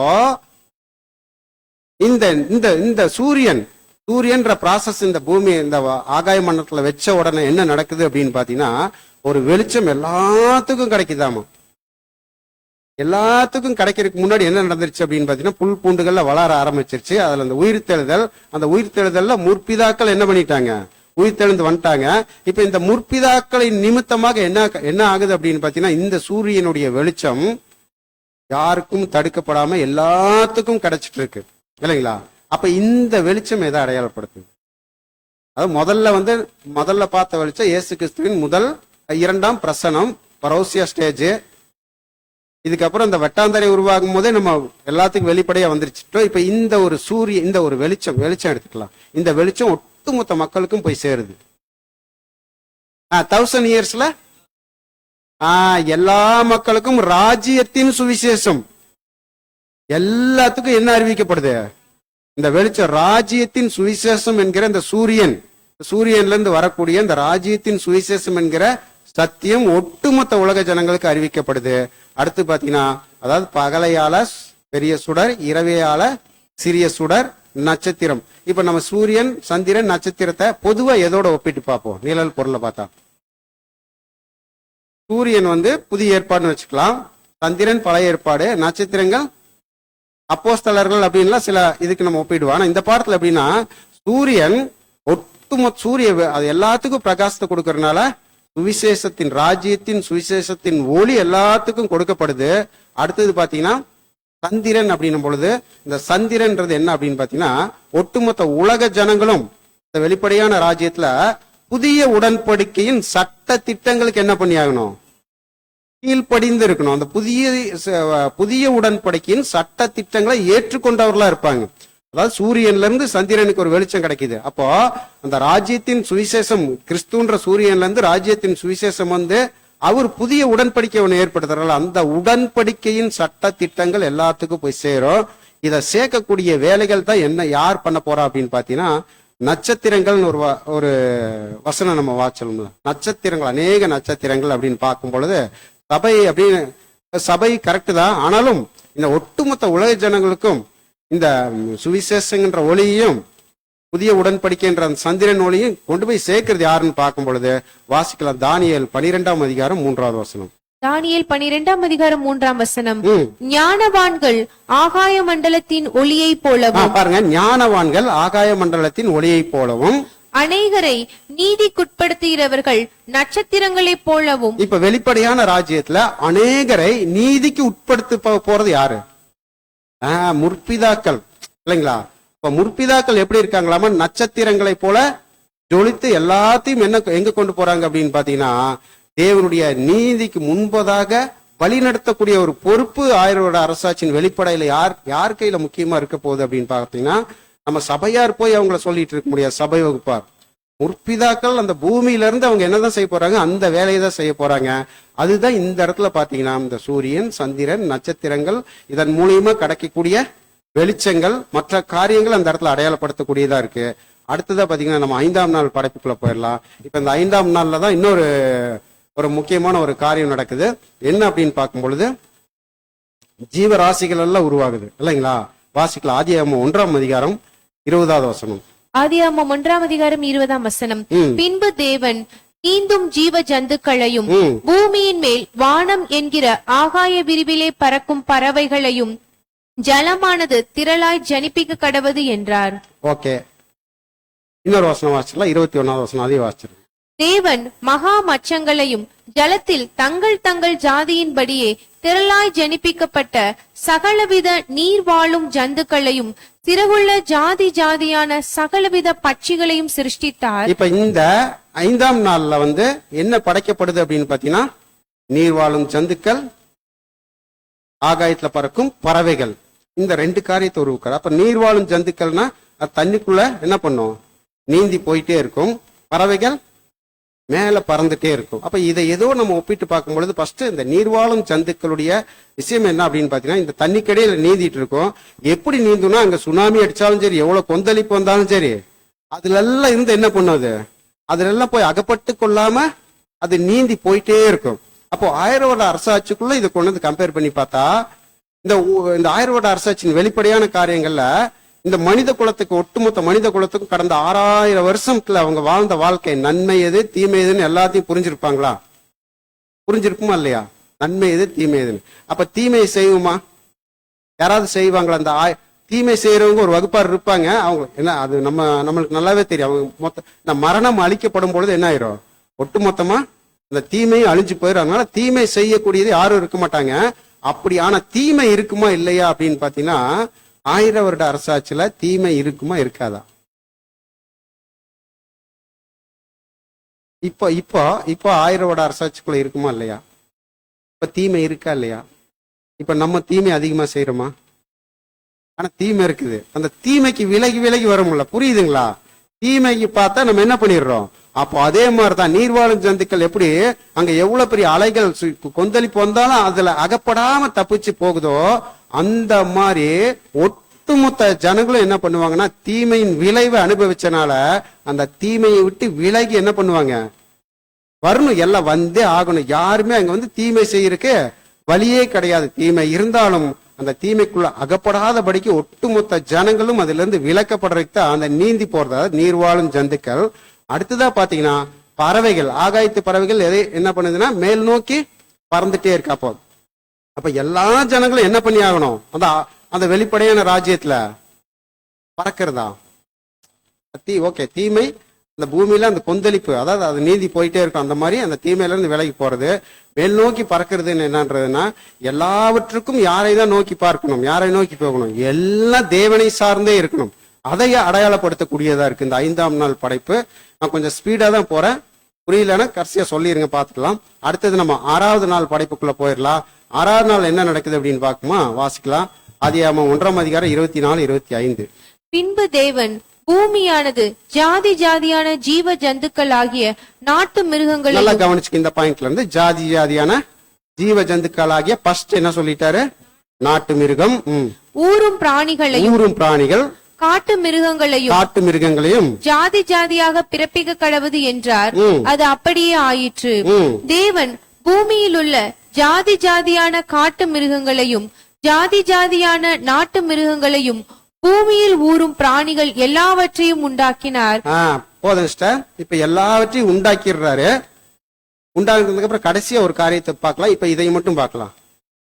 இப்போ இதுல என்னென்ன வந்திருக்கு, நாட்டு மிருகம், ஊரும் பிராணிகள், காட்டு மிருகம். சரி, இப்ப மிருகத்தை எடுத்துட்டு நம்ம இப்போ ஒரு அடையாள பாஷையில நிறைய மிருகங்களை பத்தி எல்லாம் பார்த்திருக்கோம். இப்ப காட்டு மிருகம்னா எதையோட நம்ம ஒப்பிட முடியும்?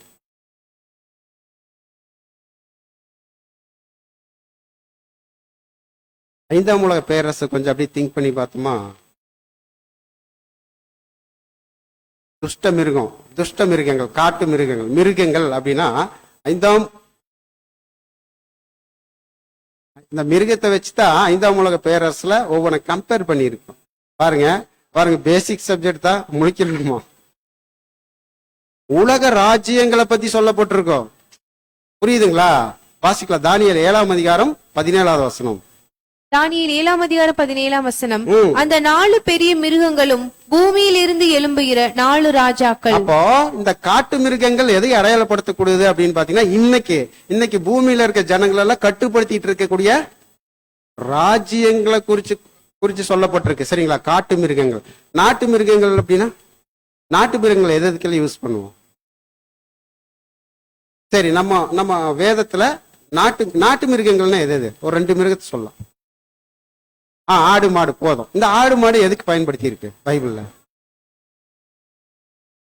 பலி செலுத்து இருக்கு. சரிங்களா? யாருக்கு பலி செலுத்து இருக்கு? தேவனுக்கு இல்ல. தேவன் எனக்கு பலி செலுத்துங்கன்னு சொன்னாரு. வசனம் வாசிக்கலாம். லேவியராகமம் 16ஆம் அதிகாரம் 6வது வசனம். லேவியராகமம் 16ஆம் அதிகாரம் 6ஆம் வசனம். பின்பு ஆரோன் தனக்காகவும் தன் வீட்டாருக்காகவும் பாவ நிவிர்த்தி செய்யும்படிக்கு தன்னுடைய பாவ நிவாரண பலியின் காளையை சேர பண்ணி. போதும். இப்ப என்னன்னா ஆட்டு மிருகம், காட்டு மிருகம் அப்படின்றது துஷ்டமான இன்னைக்கு கண்ட்ரோல் பண்ணிட்டு இருக்கக்கூடிய ராஜ்யங்கள். நாட்டு மிருகங்கள் அப்படின்றது பலி செலுத்தப்பட்ட விலங்குகள். இது அப்படியே இன்னொரு அதாவது நாட்டு மிருகம், காட்டு மிருகம், ஊரும் பிராணி அப்படின்ட்டாரு. அதையும் பாத்திரலாம் என்ன அப்படின்னு. இது நம்மளுக்கு நல்லாவே தெரியும். ஆதியாகமம் 3ஆம் அதிகாரம் 1வது வசனம். வாசிக்க கூட வேண்டாம். இந்த ஊரும் பிராணி எதை அடையாளப்படுத்துது? சாத்தான் அடையாளப்படுத்து. பாருங்க, காட்டு மிருகம் உலக ராஜ்யங்கள், உலகம்.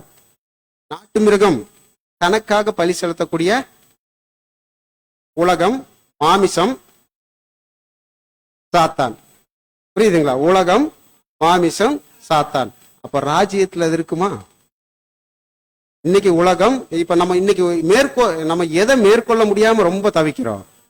உலகம், மாமிசம், சாத்தான், இது மூணையும் ஆள முடியாதபடிக்கு தவிச்சிட்டு இருக்கோம். ஆனா தேவன் ஆதியாகமத்துல என்ன தெரியுமா சொல்லிட்டார்? இதெல்லாம் கொடுத்து இவைகளை நீங்கள் ஆண்டு கொள்ளுங்கள்ன்றார். இன்னைக்கு ஆள முடியுதா? ஆனா இது எதுக்கு அடையாளமா இருக்குன்னா, ராஜ்யத்துல அங்கேயும் உலகம், மாமிசம், சாத்தான்ற ஒரு விஷயம் இருக்கும். ஆனா இன்னைக்கு இருக்கிற பவர்ஃபுல்லா இருக்காது. அன்னைக்கு வந்து எல்லாத்தையும் இது வந்து ஒரு கட்டத்து வரைக்கும் உங்களை ஆண்டுச்சு. இன்னைக்கு நீங்க என்ன பண்ணுங்க? இதை ஆண்டு கொள்கள் அப்படின்ற அதுக்கு தான் அடையாளம். அதுக்கு தான் தேவன் முடிச்சுட்டு இதை ஆண்டு கொள்ளுங்கள்னு சொல்லிடுறார். அப்ப உலகம், மாமிசம், சாத்தானை ஆளக்கூடிய ஒரு ப்ராசஸ் தான் என்னன்னா, காட்டு விலங்கு, நாட்டு விலங்கு, ஊரும் பிராணிகள் அப்படின்ற ஒரு விஷயத்த நம்ம புரிஞ்சுக்கணும். அப்ப இந்த மூணும், இந்த உலகமும், சாத்தானும், மாமிசமும் இன்னைக்கு நம்ம அதை மேற்கொள்ள முடியாம தவிச்சிட்டு இருந்தாலும், நாளைக்கு வெளிப்படையான ராஜ்யத்துல என்ன பண்ண போறோம்? இது நம்மள ஆள முடியுமா? இது மூணுமா இதை வந்து நம்ம தான் என்ன பண்ண போறோம்? ஆள போறதா நமக்கு கண்ட்ரோல்ல இருக்கும், நம்மள அது கண்ட்ரோல் பண்ணாது. அப்ப அதனாலதான் அந்த இடத்துல வந்து இவைகள் எல்லாம் நீங்க என்ன பண்ணுங்கன்னா ஆண்டு கொள்ளுங்கள் அந்த வசனம் முடியுது. அப்ப அதே மாதிரி அந்த இடத்துல நடக்கும். கடைசியா இந்த 6வது நாள் முடிவுல ஒரு காரியம் நடக்குது. என்ன அப்படின்னு பாத்தீங்கன்னா, 6ஆம் நாள் முடிவுல என்ன நடக்குது?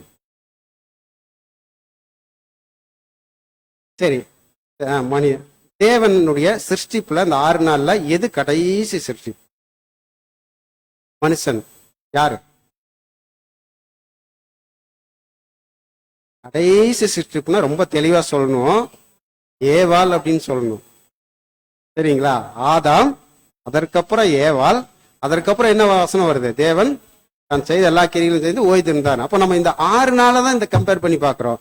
அப்போ என்ன நடக்குது அப்படின்னு பாத்தீங்கன்னா, இந்த 6வது நாள் முடிவுல ஆதியாகமம் 1ஆம் அதிகாரம் 26, 27 வசனங்களை வாசிச்சிட்டார். ஆதியாகமம் 1ஆம் அதிகாரம் 26ஆம் வசனம் முதல், பின்பு தேவன் நமது சாயலாகவும் நமது ரூபத்தின்படியேயும் மனுஷனை உண்டாக்குவோமாக, அவர்கள் சமுத்திரத்தின் மச்சங்களையும் ஆகாயத்து பறவைகளையும் மிருக ஜீவன்களையும் பூமி அனைத்தையும் பூமியின் மேல் ஊறும் சகல பிராணிகளையும் ஆளக்கடவர்கள் என்றார். இப்போ ஆளக்கடவர்கள் நம்ம முதல்ல பார்த்தோம்ல, எல்லாத்தையும் ஆளக்கூடிய ஒரு நிலைமை. யார் எப்ப வந்து மனுஷன், அதாவது மனுஷனை வந்து உருவாக்குனதுக்கு அப்புறம் அந்த 27வது வசனம் வாசிச்சிட்டார். தேவன் தம்முடைய சாயலாக மனுஷனை சிருஷ்டித்தார், அவனை தேவ சாயலாகவே சிருஷ்டித்தார், ஆணும் பெண்ணுமாக அவர்களை சிருஷ்டித்தார். அப்போ இந்த மனிதனுடைய சிருஷ்டிப்பு வந்து 1000 வருட அரசாட்சிக்குள்ள நம்ம கம்பேர் பண்ணி பார்க்கும்போது எதை அடையாளப்படுத்தக்கூடியதா இருக்கு அப்படின்னு பாத்தீங்கன்னா, தேவன் மனிதனை, அதாவது ஆணும் பெண்ணுமாக சிருஷ்டிக்கும் பொழுது அவங்களை எப்படியாப்பட்டவர்களா சிருஷ்டிந்தாரு? ஒரு பரிபூர்ண நிலைமை இல்லைங்களா? ஒரு பரிபூர்ண நிலைமையில் இருந்தாங்க. அப்போ இந்த 1000 வருட அரசாட்சியின் முடிவுல எல்லா சத்துருக்களையும் தமது பாதப்படியாக்க மட்டும் அவர் ஆளுகை செய்து கடைசி சத்துருவாகிய மரணத்தையும் பரிகரித்து சகலத்தையும் கொண்டு போய் யாருக்கு கீழே ஒப்பு கொடுக்கிறாரு. அப்ப அது ஒப்பு கொடுக்கும் போது எப்படி இருக்கும்? எல்லாம் கம்ப்ளீட்டா பரிபூர்ணமா இருக்கும். அப்போ இந்த மானும் பெண்ணுமா தேவன் உருவாக்குற நிலைமை என்னன்னா, இந்த உலகத்துல எல்லா அதற்கு முன்பதாக இருந்த எல்லா சாபங்களும் எல்லா பாவங்களும் அழிக்கப்பட்டு எல்லாரும் எப்படிதான் இருப்பாங்க? ஒரு பரிபூர்ண நிலைமையில தேவனுக்கு முன்பதாக போய் நிற்கக்கூடிய ஒரு காரியத்தை தான் என்ன பண்ணுது அப்படின்னு பாத்தீங்கன்னா, இந்த ஆணும் பெண்ணுமா கடைசியா ஒரு சிற்சி, அதாவது இயேசு கிறிஸ்து இந்த 1000 வருட அரசாட்சியின் முடிவுல ஒரு வேலையை செய்வார்ல, எல்லாத்தையும் சீர்படுத்தி முந்தின சீருக்கு கொண்டு போய் பிதாவே சகலத்திலும் சகலமுமா இருப்பதற்கு அவருக்கு ஒப்பு கொடுத்து, ராஜ்யத்தை ஒப்பு கொடுத்து அவருக்கு கீழ்பட்டு இருப்பார்னா என்ன அர்த்தம்? முந்தின சீர்னு என்ன? ஒரு பரிபூர்ண நிலைமை, ஒரு பரிபூர்ண நிலைமை. அந்த பரிபூர்ண நிலையை அடைகிறது தான் இங்க வந்து மனுஷனை சிருஷ்டிக்கிற ஒரு சிருஷ்டிப்பு அடையாளப்படுத்தக்கூடியதா இருக்குது. பாடம் அவ்வளவுதான். புரிஞ்சுதா இல்லையா அப்படின்னு கேட்டா என்ன சொல்லலாம்? புரிஞ்சுச்சு. அப்ப இதுதான் பாத்தீங்கன்னா பாருங்க, இந்த மல்கியால 2ஆம் அதிகாரம் 15வது வசனம் வாசிக்கலாம். மல்கியா 2ஆம் அதிகாரம் 15ஆம் வசனம், அவர் ஒருவனை அல்லவா படைத்தார், ஆவி அவரிடத்தில் பரிபூரணமாய் இருந்ததே, பின்ன ஏன் ஒருவனை படைத்தார்? இப்ப ஒருவனை அல்லவா படைத்தார், ஆவி பரிபூர்ணமா இருந்தது. ஏன் ஒருவனை படைத்தார் அப்படின்னு பாத்தீங்கன்னா, ஒரு தெய்வ பக்தியுள்ள ஒரு பரிபூர்ணமான ஒரு நிலைமையில சந்ததிகள் இருக்கணும் அப்படின்றத. இதை என்ன பண்ண போறாரு? அந்த 1000 வருட இந்த முதல் பூமியை தேவன் எப்படி மனுஷன் குடியிருப்புக்கு பண்படுத்தி ஒவ்வொரு ஜீவராசியா உருவாக்கி கடைசியா ஆணும் பெண்ணுமாக மனுஷன் அவருடைய சாயல்ல அவருடைய ரூபத்துல ஒரு பரிபூர்ணத்தை உருவாக்குனாரோ, அதே மாதிரி என்ன ஆகுதுன்னா 1000 வருட அரசாட்சியிலையும் இப்போ ஒழுங்கின்மை வெறுமையா இருக்கிற பூமியை ஒழுங்குபடுத்தி ஆசீர்வாதத்தை கொடுத்து ஒரு இப்ப இப்ப நடந்துட்டு இருக்க ஒரு விஷயமே என்னன்னா இந்த பூமியை சீர்படுத்தக்கூடிய ஒரு காரியம் தான் போயிட்டு இருக்கு இல்லைங்களா. அந்த சீர்படுத்தி கடைசியில தேவனுக்கு முன்பதாக இயேசு கிறிஸ்து கொண்டு போய் எல்லாத்தையும் நிறுத்தும் போது எல்லாரும் எப்படி இருப்பாங்கன்னா ஒரு பரிபூர்ணமான ஒரு தெய்வ பக்தியுள்ள ஒரு சந்ததியா இருப்பாங்க. இப்ப நம்ம ஆதியாகமத்துல கவனிக்கும் பொழுது தேவன் சிருஷ்டிப்பு நாள்ல இது நல்லது என்று கண்டார், நல்லது என்று கண்டார் முடியும். ரெண்டு விஷயத்துக்கு நல்லது என்று கண்டார் முடிஞ்சிருக்காது. கவனிச்சிருக்குமா? எதுக்கு?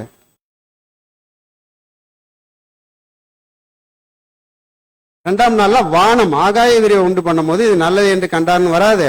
ரெண்டாவது மனுஷனை சிருஷ்டிக்கிறார்ல, அப்பவும் நல்லது என்று கண்டான்னு வந்திருக்காது. ஏன்?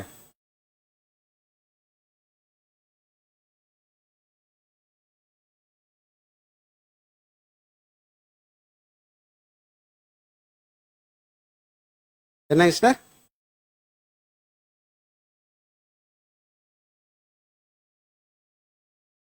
இப்ப ஆகாய மண்டலத்தின் லோகாதிபதிகள் சொல்றோம்ல, அதை சிஸ்டர் சொல்றாங்க. வான மண்டலத்தை சாத்தான் அரசா செஞ்சுட்டு இருக்கு, அதனால அது நல்லதுன்னு சொல்ல அப்படின்னு.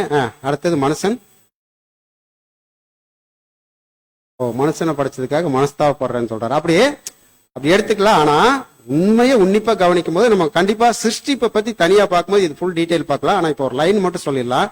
என்ன அப்படின்னு பாத்தீங்கன்னா, தேவன் அந்த 6 நாள் சிருஷ்டிப்புல எதெல்லாம் ஃபுல்ஃபில் ஆச்சோ அதை மட்டும் நல்லதுன்னு சொல்லியிருப்பாரு. எதெல்லாம் இன்னும் வேலை மிச்சம் இருக்குதோ அதை நல்லதுன்னு சொல்லியிருக்க மாட்டார். சிம்பிள், அவ்வளவுதான். புதிய வானம் புதிய பூமியை உருவாக்கணும், அதனால இந்த வானத்துல என்ன இருக்கு, வேலை இருக்கு, அது இன்னும் ஃபுல்ஃபில் ஆகல, அது நல்லதுன்னு காணல. மனுஷன் அபூர்ணத்துக்குள்ள போய் மறுபடியும் பூர்ணத்துக்குள்ள வரணும், அதனால இது என்ன ஆகல, ஃபுல்ஃபில் ஆகல, அதனால நல்லதுன்னு சொல்லல. இப்போதைக்கு அதை மட்டும் பார்க்கலாம், பின்னாடி நம்ம விவரமா பார்க்கலாம். சரிங்களா? அப்ப இந்த நிலைமைகள் எல்லாம் கொண்டு எல்லாத்தையும் சீர்படுத்தி தான் கடைசியில கொண்டு போய் ஒப்படைக்கும் பொழுது எல்லாமே எப்படி இருக்கு அப்படின்னு பாத்தீங்கன்னா ஒரு பூரண நிலை எட்டுது. இப்ப நம்ம பார்த்த பாடத்தெல்லாம் ஒரு சார்ட் மாதிரி போட்டிருக்கு, அதுல அப்படியே ஒரு கிளைன்ஸ் பாத்திரலாம். இப்ப பாருங்களேன், இந்த சார்ட்ல முதல் நாள் சிருஷ்டிப்பு, திருஷ்டாந்தம், நிஜங்கள், இது 3 என்ன அப்படின்ட்டு கொஞ்சம் ஸ்பீடா பாத்திரலாம். முதல்ல ஆதியாகமும் 1ஆம் அதிகாரம் 1ஆவது வசனத்துல தேவன் வானத்தையும் பூமியும் சிருஷ்டித்தார் அப்படின்னு. அதோடைய திருஷ்டாந்தம் என்ன அப்படின்னு பாத்தீங்கன்னா புதிய வானம் புதிய பூமியை தேவன் உண்டாக்குறாரு. அதோடைய நிஜம் என்ன அப்படின்னு பாத்தீங்கன்னா ராஜ்யத்தின் காலப்பகுதியில செய்யப்படுகிற திரும்ப கொடுத்தலின் வேலைகளை ராஜ்யம் திரும்ப கொடுத்தலின் வேலைகள் தொடங்குது. அடுத்ததா பாத்தீங்கன்னா 2ஆம் வசனம், பூமியானது ஒழுங்கின்மையும் வெறுமையுமா இருக்கு. இதுக்கு திருஷ்டாந்தம் என்ன அப்படின்னு பாத்தீங்கன்னா பூமி மனித குடியிருப்புக்காக பயன்படுத்த ஆரம்பிக்கும் முன்பு இருந்த பூமியின் நிலை முழுவதுமாக எரிந்து குளிர்ந்து கருகி போன பந்து போல இருந்துச்சு.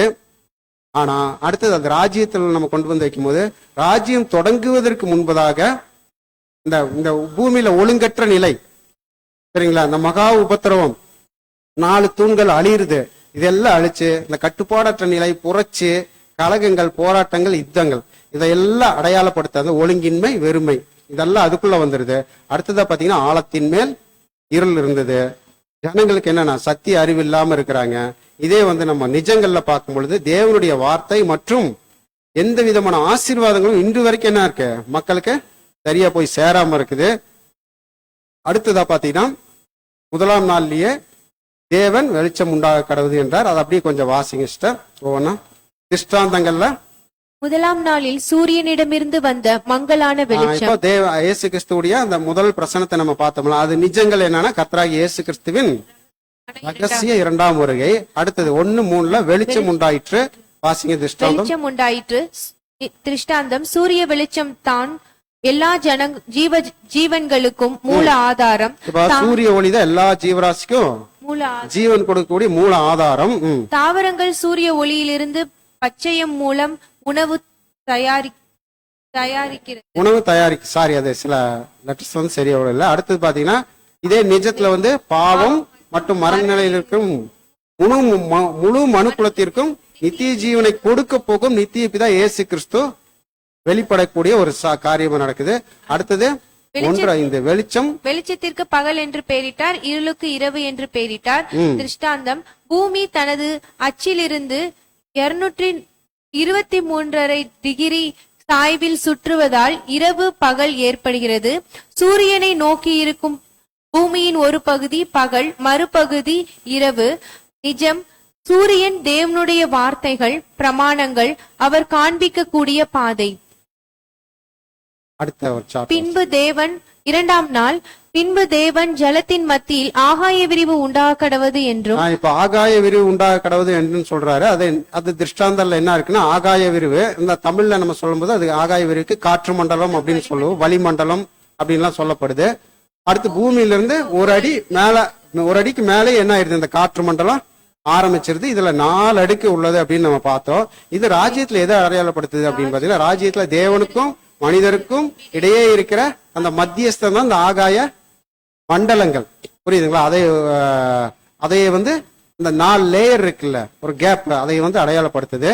அடுத்ததா பாத்தீங்கன்னா, ஜலத்தினின்று ஜலம் பிரிக்க கடவுது அப்படின்னும் பொழுது பூமியில நிறைய கடல் சூழ்ந்த தண்ணிகள் இருக்கு. அதுல இருந்து கொஞ்சம் தண்ணி மாத்திரம் மேல எடுக்கப்படுது.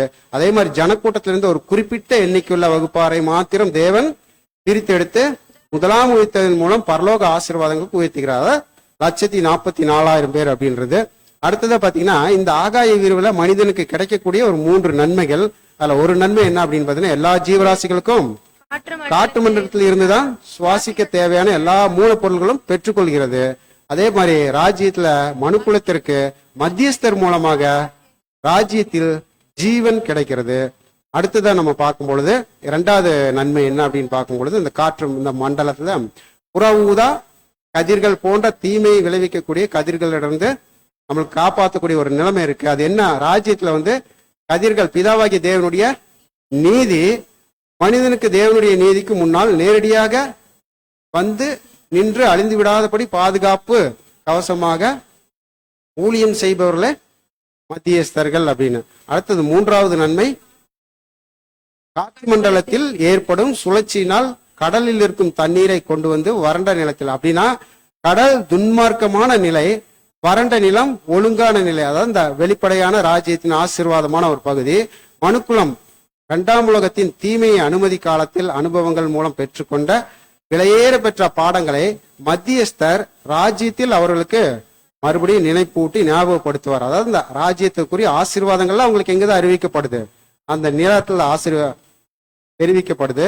அடுத்ததா பாத்தீங்கன்னா, 2ஆம் தேவன் நிர்ணயித்த வேலைகள் அந்த நாளுக்கு முழுமை பூரணத்தை ஏற்படும் பொழுது நிஜத்துல பரலோகத்திற்கான மனிதர்களை பூமியிலிருந்து கொண்டு போகிற வேலை இன்னும் முடியவில்லை. அதாவது அந்த நம்ம இப்ப கடைசியா பார்த்தோம்ல, நல்லது என்று கண்டான் வராத வார்த்தையில என்ன இருக்கு, வேலை முழுமையாக முடியாத ஒரு வேலையா இருக்கு. அடுத்து பாத்தீங்கன்னா 2ஆம் நாளை தேவன் ஏன் நல்லது என்று சொல்லவில்லை அப்படின்னும் பொழுது நம்ம இதை பார்த்துட்டோம் இல்லைங்களா. இந்த ஒரு விஷயத்தை பார்த்துட்டோம், அதை ஸ்கிப் பண்ணிட்டு போயிடலாம். அடுத்தது சேர்ந்த ஜலம், சமுத்திரம், வெட்டாந்தரை, பூமி. இது திஷ்டாந்தத்துல எதை பண்ணுதுன்னா, மேடு பகுதியில் உள்ள தண்ணீர் எல்லாம் பல்லாயத்தை நோக்கி வரும். அங்குள்ள மலைகள் குன்றுகள் எல்லாம் என்ன ஆயிருது, மூடிடுது. இதே ராஜ்யத்துல பாத்தீங்கன்னா சமுத்திரம் ஒழுங்கற்ற நிலை, துன்மார்க்கர் கொந்தளிக்கும் கடலை போல் இருப்பார்கள். ஜனங்கள் போராட்டம் பண்றது, கலகம், புரட்சி இதெல்லாம் நடக்கும். இது ஒரு பக்கம் நடந்துட்டு இருக்கும். அடுத்ததா பாத்தீங்கன்னா அது நடந்து முடிஞ்சவொன்னா வெட்டாந்தரை தெரியுது. அந்த வெட்டாந்தரையில செடி கொடி பூண்டுகள் முளைக்குது. அப்ப இது எதை பத்தி சொல்லப்பட்டிருக்கு அப்படின்னா, வெட்டாந்தரை 2ஆம் வருகை காலத்தின் ஜனங்கள் தங்களுக்கு கிடைக்கிற வெளிச்சம், அறிவு, ஞானத்தின் வளர்ச்சியினால் இவர்கள் கொந்தளித்து உலகத்தின் அமைப்புகள் அழியும் பொழுது ராஜ்யத்தின் கண்ணுக்கு தெரிகிற பாகம் துவங்கும். அல்லது நீதி வாசமாயிருக்கும் புதிய வானம் புதிய பூமிக்குள் ஜனங்கள் நுழைவார்கள். இப்ப தங்கள் ஜாதியின்படி விருட்சங்கள் முளைப்பிக்க கடவுது அப்படின்றது இது இப்ப அதுதான் நம்ம இப்ப பார்த்தோம். அடுத்துதான் இதை நீங்க இந்த சார்ட் வேணும் நான் பிரதருக்கு அனுப்பிச்சு விடுறேன். நீங்க வாட்ஸ்அப்ல கூட அது படிச்சீங்கன்னா கொஞ்சம் ஈஸியா புரிஞ்சுக்கும். இப்ப தரையின் பலன், விளைச்சலின் பலன், வெட்டாந்தரை, செடி, முளைப்பது, புல், பூண்டு, ராஜ்யத்தில் கண்ணுக்கு தெரிகிற பாகத்தில் நடைபெறும் மனிதர்களுடைய உயிர்த்தெழுதல், அதையும் நம்ம அங்க தெளிவா பார்த்துட்டோம். அடுத்துதான் அந்தந்த வரிசையிலே, இப்ப எப்படி வரிசை, 1ஆம் வரிசையில பரிசுத்தவான்கள் சபை, 2வது வரிசையில திரள் கூட்டம், 3வது வரிசையில முற்பிதாக்கள், 4வது வரிசையில அதான் தங்கள் ஜாதியின்படியே அது முளைப்பிக்க கடவுது அப்படின்றது அந்த ஒரு காரியத்தையும் நம்ம பார்த்துட்டோம். அடுத்துதான் சூரியன் சந்திரன் பூமியின் மீது வீச கடவுது அப்படின்னு சொன்னது திஷ்டாந்தத்துல வானத்தின் மதகுகள், தண்ணீர் வளையங்கள் பூமியில விழுந்து விட்ட பின்பு சூரியன் சந்திரன் நட்சத்திரன் வெளிச்சம் அதிகமாகும். இப்ப இந்த வானத்தின் மதகுகள்ல விழுகுதில்ல அந்த ரிங்ஸ், அதை நம்ம பத்தி ரொம்ப டீட்டெயிலா பார்க்க முடியல. அது பின்னாடி நம்ம இன்னொரு முறை கரெக்டா ஆதியாகமத்தை பார்க்கும்போது வேணா கண்டிப்பா அதை குறிச்சு பார்க்கலாம். இதோடைய அடிப்படை அர்த்தம் வந்து சூரியன், புதிய ஏற்பாடு அதாவது ராஜ்யத்தின் சுவிசேஷம், சந்திரன், பழைய ஏற்பாட்டு நட்சத்திரங்கள். சாரி, இது தப்பா அடிச்சிருக்கு. இது பழைய இது கொஞ்சம் மிஸ் ஆயிடுச்சு. அதாவது சந்திரன் வந்து புதிய உடன்படிக்கை, நட்சத்திரங்கள் அப்போஸ்தலர்கள் போட்டு அது ஒரு மாதிரி வந்துருச்சு, அதை மட்டும் சாரி. இது வந்து என்ன அப்படின்னு பாத்தீங்கன்னா முற்பிதாக்கள், அதை நம்ம எடுத்துக்கணும். இதை வந்து இந்த சார்ட்ல இருக்கிறது இதை விட்டுருங்க, இதை கவனிக்காம போட்டாச்சு. அடுத்ததா வந்து பிரகாசமாய் பூமியில விழுறது வந்து அதை படிச்சிருங்க சிஸ்டர்.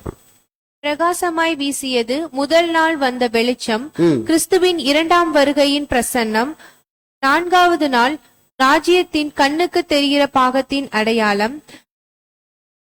ஆழமான அர்த்தம் சூரியன் சுவிசேஷம், சந்திரன் புதிய உடன்படிக்கையின் சட்டதிட்டங்கள் பிரமாணங்கள், நட்சத்திரங்கள் ராஜ்யத்தின் நன்மை தீமை சூடு குளிர்ச்சி. அர்த்தம் ராஜ்யத்தில் மனுக்குலம் ஆதாமின் அதாவது லக்கை அடைய வருவதற்கு, அதாவது ஆதாமின் நிலைக்கு லக்கை அடைவதற்கு. அப்படின்னா ஆதாம் உருவாக்கும் போது என்ன நிலைமையில இருந்தார் அப்படின்னு பாத்தீங்கன்னா ஒரு பரிபூர்ண நிலைமையில இருந்ததை ஒரு அடையாளப்படுத்துது. இதை கொஞ்சம் பாஸ்டா வாசிச்சு முடிச்சிருக்கு. சூரியன் சந்திரன் நட்சத்திரங்கள் பூமியின் மீது திருஷ்டாந்தம், வானத்தின் மதகுகள் இது படிச்சிட்டோம். அடுத்தது மச்சங்கள் மீன்கள் நீரில் வாழ்வன. மீன் பறவைகள் நீரில் வாழ்வதென்றால் கொந்தளிக்கிற நிலை, துன்மார்க்கமான நிலை. மீனின் உடல் தண்ணீருக்கு ஏற்றாற்போல் வளைந்தது. நிஜம் ராஜ்யத்தில் உயிர்த்தெழுந்து வரக்கூடிய மனுக்குலத்திடம் தேவன் எதிர்பார்க்கும் 2 தகுதிகள். ராஜ்யத்தில் மனுக்குலம் நன்மை தீமை என்ற 2 அனுபவங்களையும் உணர்ந்து அதில் நன்மையை தேர்ந்தெடுக்கும் பக்குவத்திற்கு வருதல். பூமியில அந்த தண்ணீர்ல வளைந்து நெளிந்து அதை நீந்தி போறத ஒரு அடையாளப்படுத்தக்கூடியதா இருக்கு. அடுத்தது பறவைகள் வாசிங்க. பறவைகள் மேல் நோக்கி பறப்பது பறவை, மனிதர்களாகிய நாம் மேல் நோக்கி பார்ப்பது என்பது ஜெபம். எந்த ஒரு விஷயமாக இருந்தாலும் உயிர்த்தெழுந்து வரும் மனுக்குலம் தேவ சமூகத்திற்கு போக வேண்டும். ஜெபிக்கக்கூடிய மனநிலையை இது குறிக்கிறது. அடுத்த ஒரு சார்ட்டுக்கு போயிடலாம். வாசிங்க சார். சரிங்க.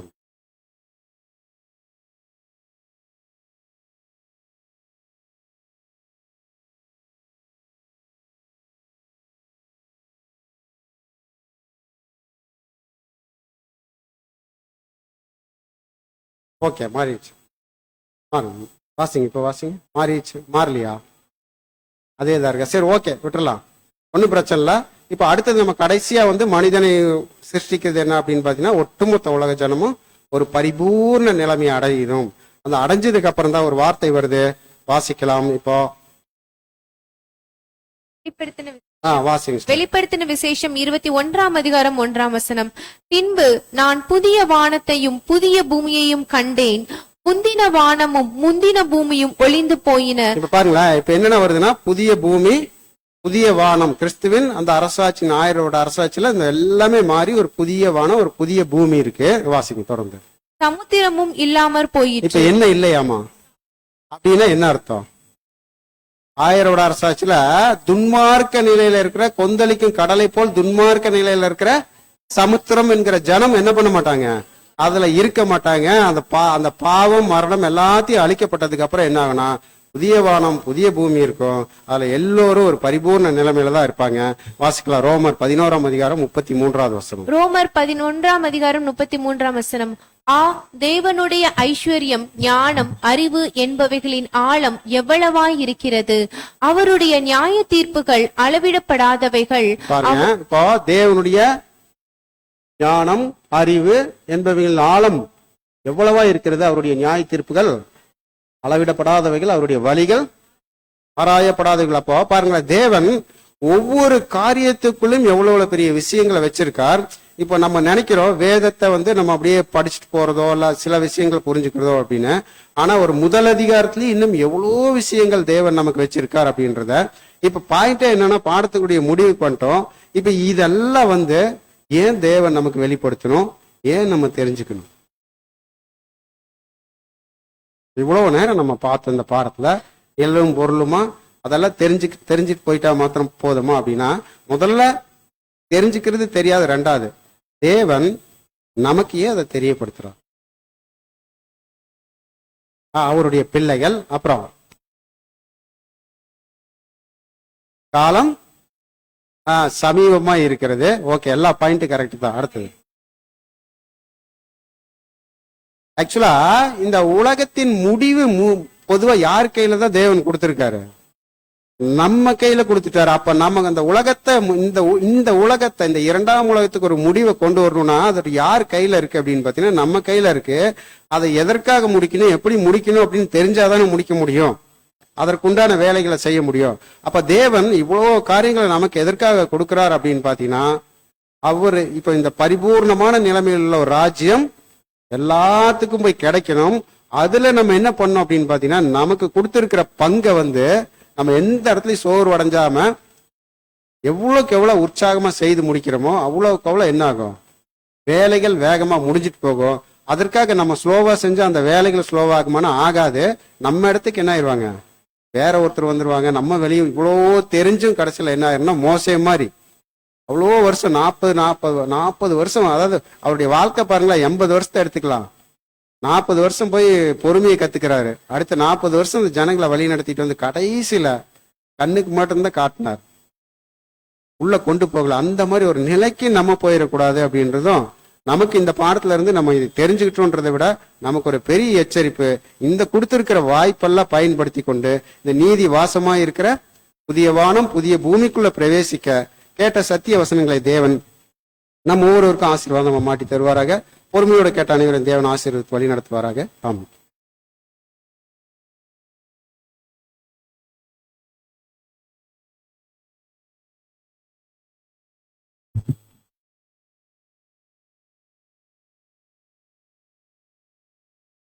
கிறிஸ்துவில் பிரியமான சகோதர சகோதரிகளே, தேவனுடைய கிருபையினால் இன்றைய தினத்திலும் சிருஷ்டிப்பின் சித்தாந்தங்கள் என்ற தலைப்பிலே சகோதர வாயிலாக ஒரு அருமையான பாடத்தை கேட்க தேவன் கிருபை செய்தபடியால் ஆண்டவராய் இயேசு கிறிஸ்துவின் மூலமாக நாம் அவருக்கு ஸ்தோத்திரங்களையும் நன்றிகளையும் ஏறெடுத்துக் கொள்வோம்.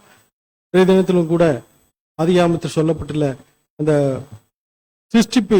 சிருஷ்டிப்புகள் அனைத்தையும் இந்த 6 நாட்கள் தேவன் எப்படி படைத்தார், பூமியும் வானத்தையும் அதில் உள்ள சகல ஜீவராசிகளையும் மனுஷனையும் எப்படி சிருஷ்டித்தார், 6 நாளையும் என்ற காரியங்கள் அனைத்தையும் கிறிஸ்துவின் 2ஆம் வருகையில் அந்த கிறிஸ்துவின் 2ஆம் அந்த ராஜ்யத்தில் கிறிஸ்துவின் ராஜ்யத்திலே நடக்கக்கூடிய அனைத்து சம்பவங்களுக்கும் நிழலாக இருக்கிறது என்பதை தெளிவாக எடுத்து சொன்னார். இப்படிப்பட்ட பாடத்தை நான் இதுவரையில் கேட்டதில்லை. இன்னைக்கு ரொம்ப ஒரு அருமையான பாடத்தை சகோதரர் தெளிவாக நமக்கு எடுத்து சொன்னார். அதை சுருக்கமா சொல்ற அளவுக்கு அது சிறிய பாடம் கிடையாது, பெரிய பாடம். அதையும் நமக்கு சுருக்கமா நல்லபடியா சொல்லி எடுத்து கொடுத்தார். அதற்காக முதலாவது தேவனுக்கும் அடுத்ததாக நம்முடைய சகோதரர் பிரான்சிஸ் அவர்களுக்கும் நம்முடைய சபையின் சார்பாக நன்றியை தெரிவித்துக் கொண்டு அவருடைய ஊழிய பணிகள் இன்னும் மேலும் சிறப்பாக அமைவதற்காக நம்முடைய அனுதின ஜெபத்திலே அவருக்காக ஜெபிக்கும்படி உங்களை அன்புடன் கேட்டுக்கொண்டு இந்த ஒரு ஆராதனைக்கு நிறைவாக நாம் அனைவரும் எழுந்து நின்று பாடல் எண் 9 தாரும் சுத்த ஆவி தாரும் என்ற பாடலை நாம் அனைவரும் சேர்ந்து பாடுவோம்.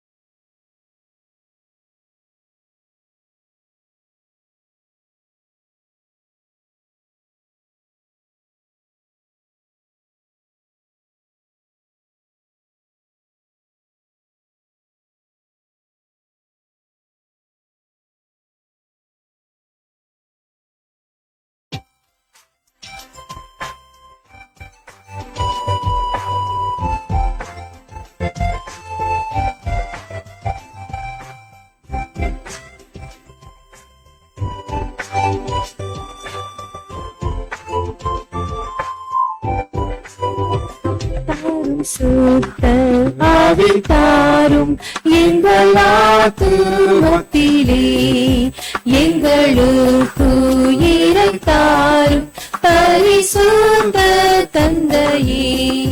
ஞான தீபம்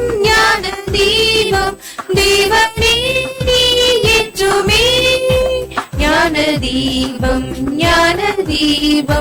தேவனே நீ ஏற்றுமே.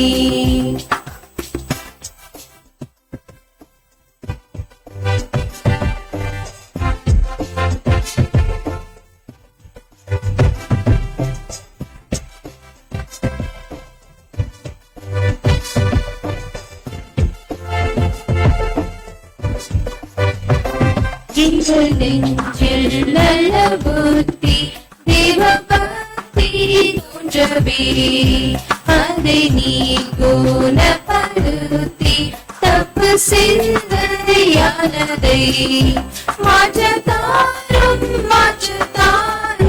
நல்ல தேவ ஆவியை மாற்றத்தாரும் நல்ல தேவ ஆவியை.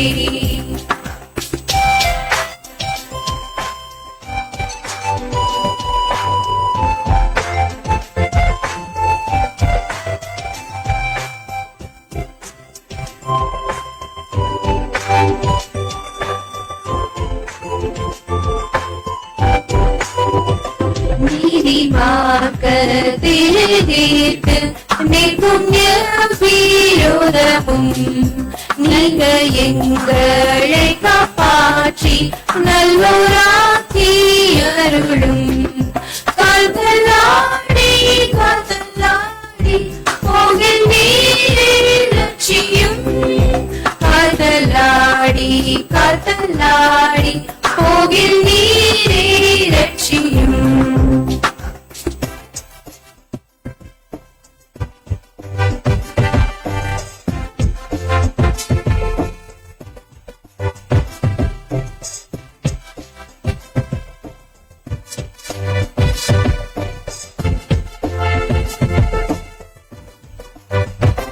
நெஞ்சு எண்ணீலே கலங்கி தேவநீலட்சியும் என்று கெஞ்சும் போதிறங்கி என்னை தேற்றி கொண்டிரும். துன்பம் நீங்க நீ சகாயராயிரும். துன்பம் நீங்க நீ சகாயராயிரும்.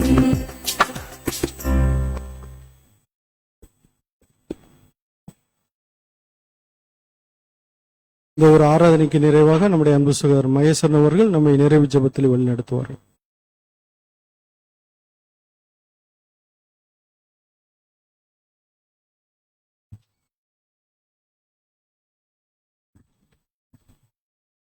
நாம் எல்லோரும் ஜெபிப்போம்.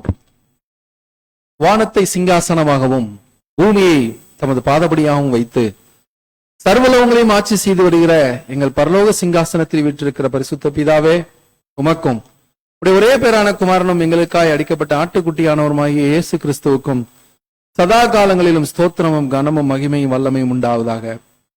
இரக்கமுள்ள பிதாவே, தூளும் சாம்பலும் தூசியும் குப்பையும் அற்பரும் நீசரும் பாவியும் துரோகியுமாயிருந்த எங்களையும் கூட நீர் எங்கள் மேலே சித்தம் கொண்டு உடைய சிருஷ்டிகளிலே நாங்கள் முதற் பலன்கள் ஆவதற்கு உடைய சத்திய வசனத்தினாலே எங்களை ஜெனிப்பித்து ஒவ்வொரு நாளும் சத்திய பாடத்தை எங்களுக்கு கற்றுக் கொடுத்து வருகிறீரே, அதற்காக எமக்கு நன்றி செலுத்துகிறோம். அந்த வகையில கூட தேவனே, இன்றைய நாள் இந்த காலை வேளையில சகோதர சகோதரிகளாய் கூடி உடைய சத்திய வசனத்தை கேட்கும்படியாய் நீர் எங்களுக்கு கொடுத்த நல்ல வாய்ப்புக்காய் எமக்கு நன்றி செலுத்துகிறோம். இந்த ஆராதனை ஆரம்பம் முதல் முடிவு வரை உடைய கிருபை உடைய பிரசன்னம் எங்களோடு கூட இருந்திருக்காய் எமக்கு நன்றி செலுத்துகிறோம். தேவனே, இந்த ஆராதனையில தேவதூதை கொடுத்த தேவதூதனையும் ஆசீர்வதிங்க. இன்னும் அதிகமா எடுத்து அவரை பயன்படுத்தும்படியாக உடைய பரிசுத்தாவின் வல்லமை நீர் அவருக்கு தந்தருளும்படியாய் உடைய சமூகத்தை நோக்கி நாங்கள் பார்க்கிறோம். தெய்வமே, சிருஷ்டிப்பின் திருஷ்டாந்தங்கள் என்ற தலைப்பில நீர் எங்களுக்கு கற்றுக் கொடுத்த பாடங்களுக்காக எமக்கு நன்றி செலுத்துகிறோம். தேவனே, உம்முடைய ஞானத்தினாலே எப்படிப்பட்ட காரியங்களை உம்முடைய சிருஷ்டிப்புகள் வைத்திருக்கிறீர் என்பதை எங்களுக்கு நீர் கற்றுக் கொடுத்தீரே. தேவனே, இது சிருஷ்டிப்புகள் ஏதோ ஒரு காரணத்திற்காக படைக்கப்பட்டது என்று நாங்கள் அறிந்து கொள்வதோடு மாத்திரமல்லாமல் அவை எதற்கெல்லாம் நிழலாய் இருக்கிறது என்பதையும் நாங்கள் அறிந்து கொண்டோமே.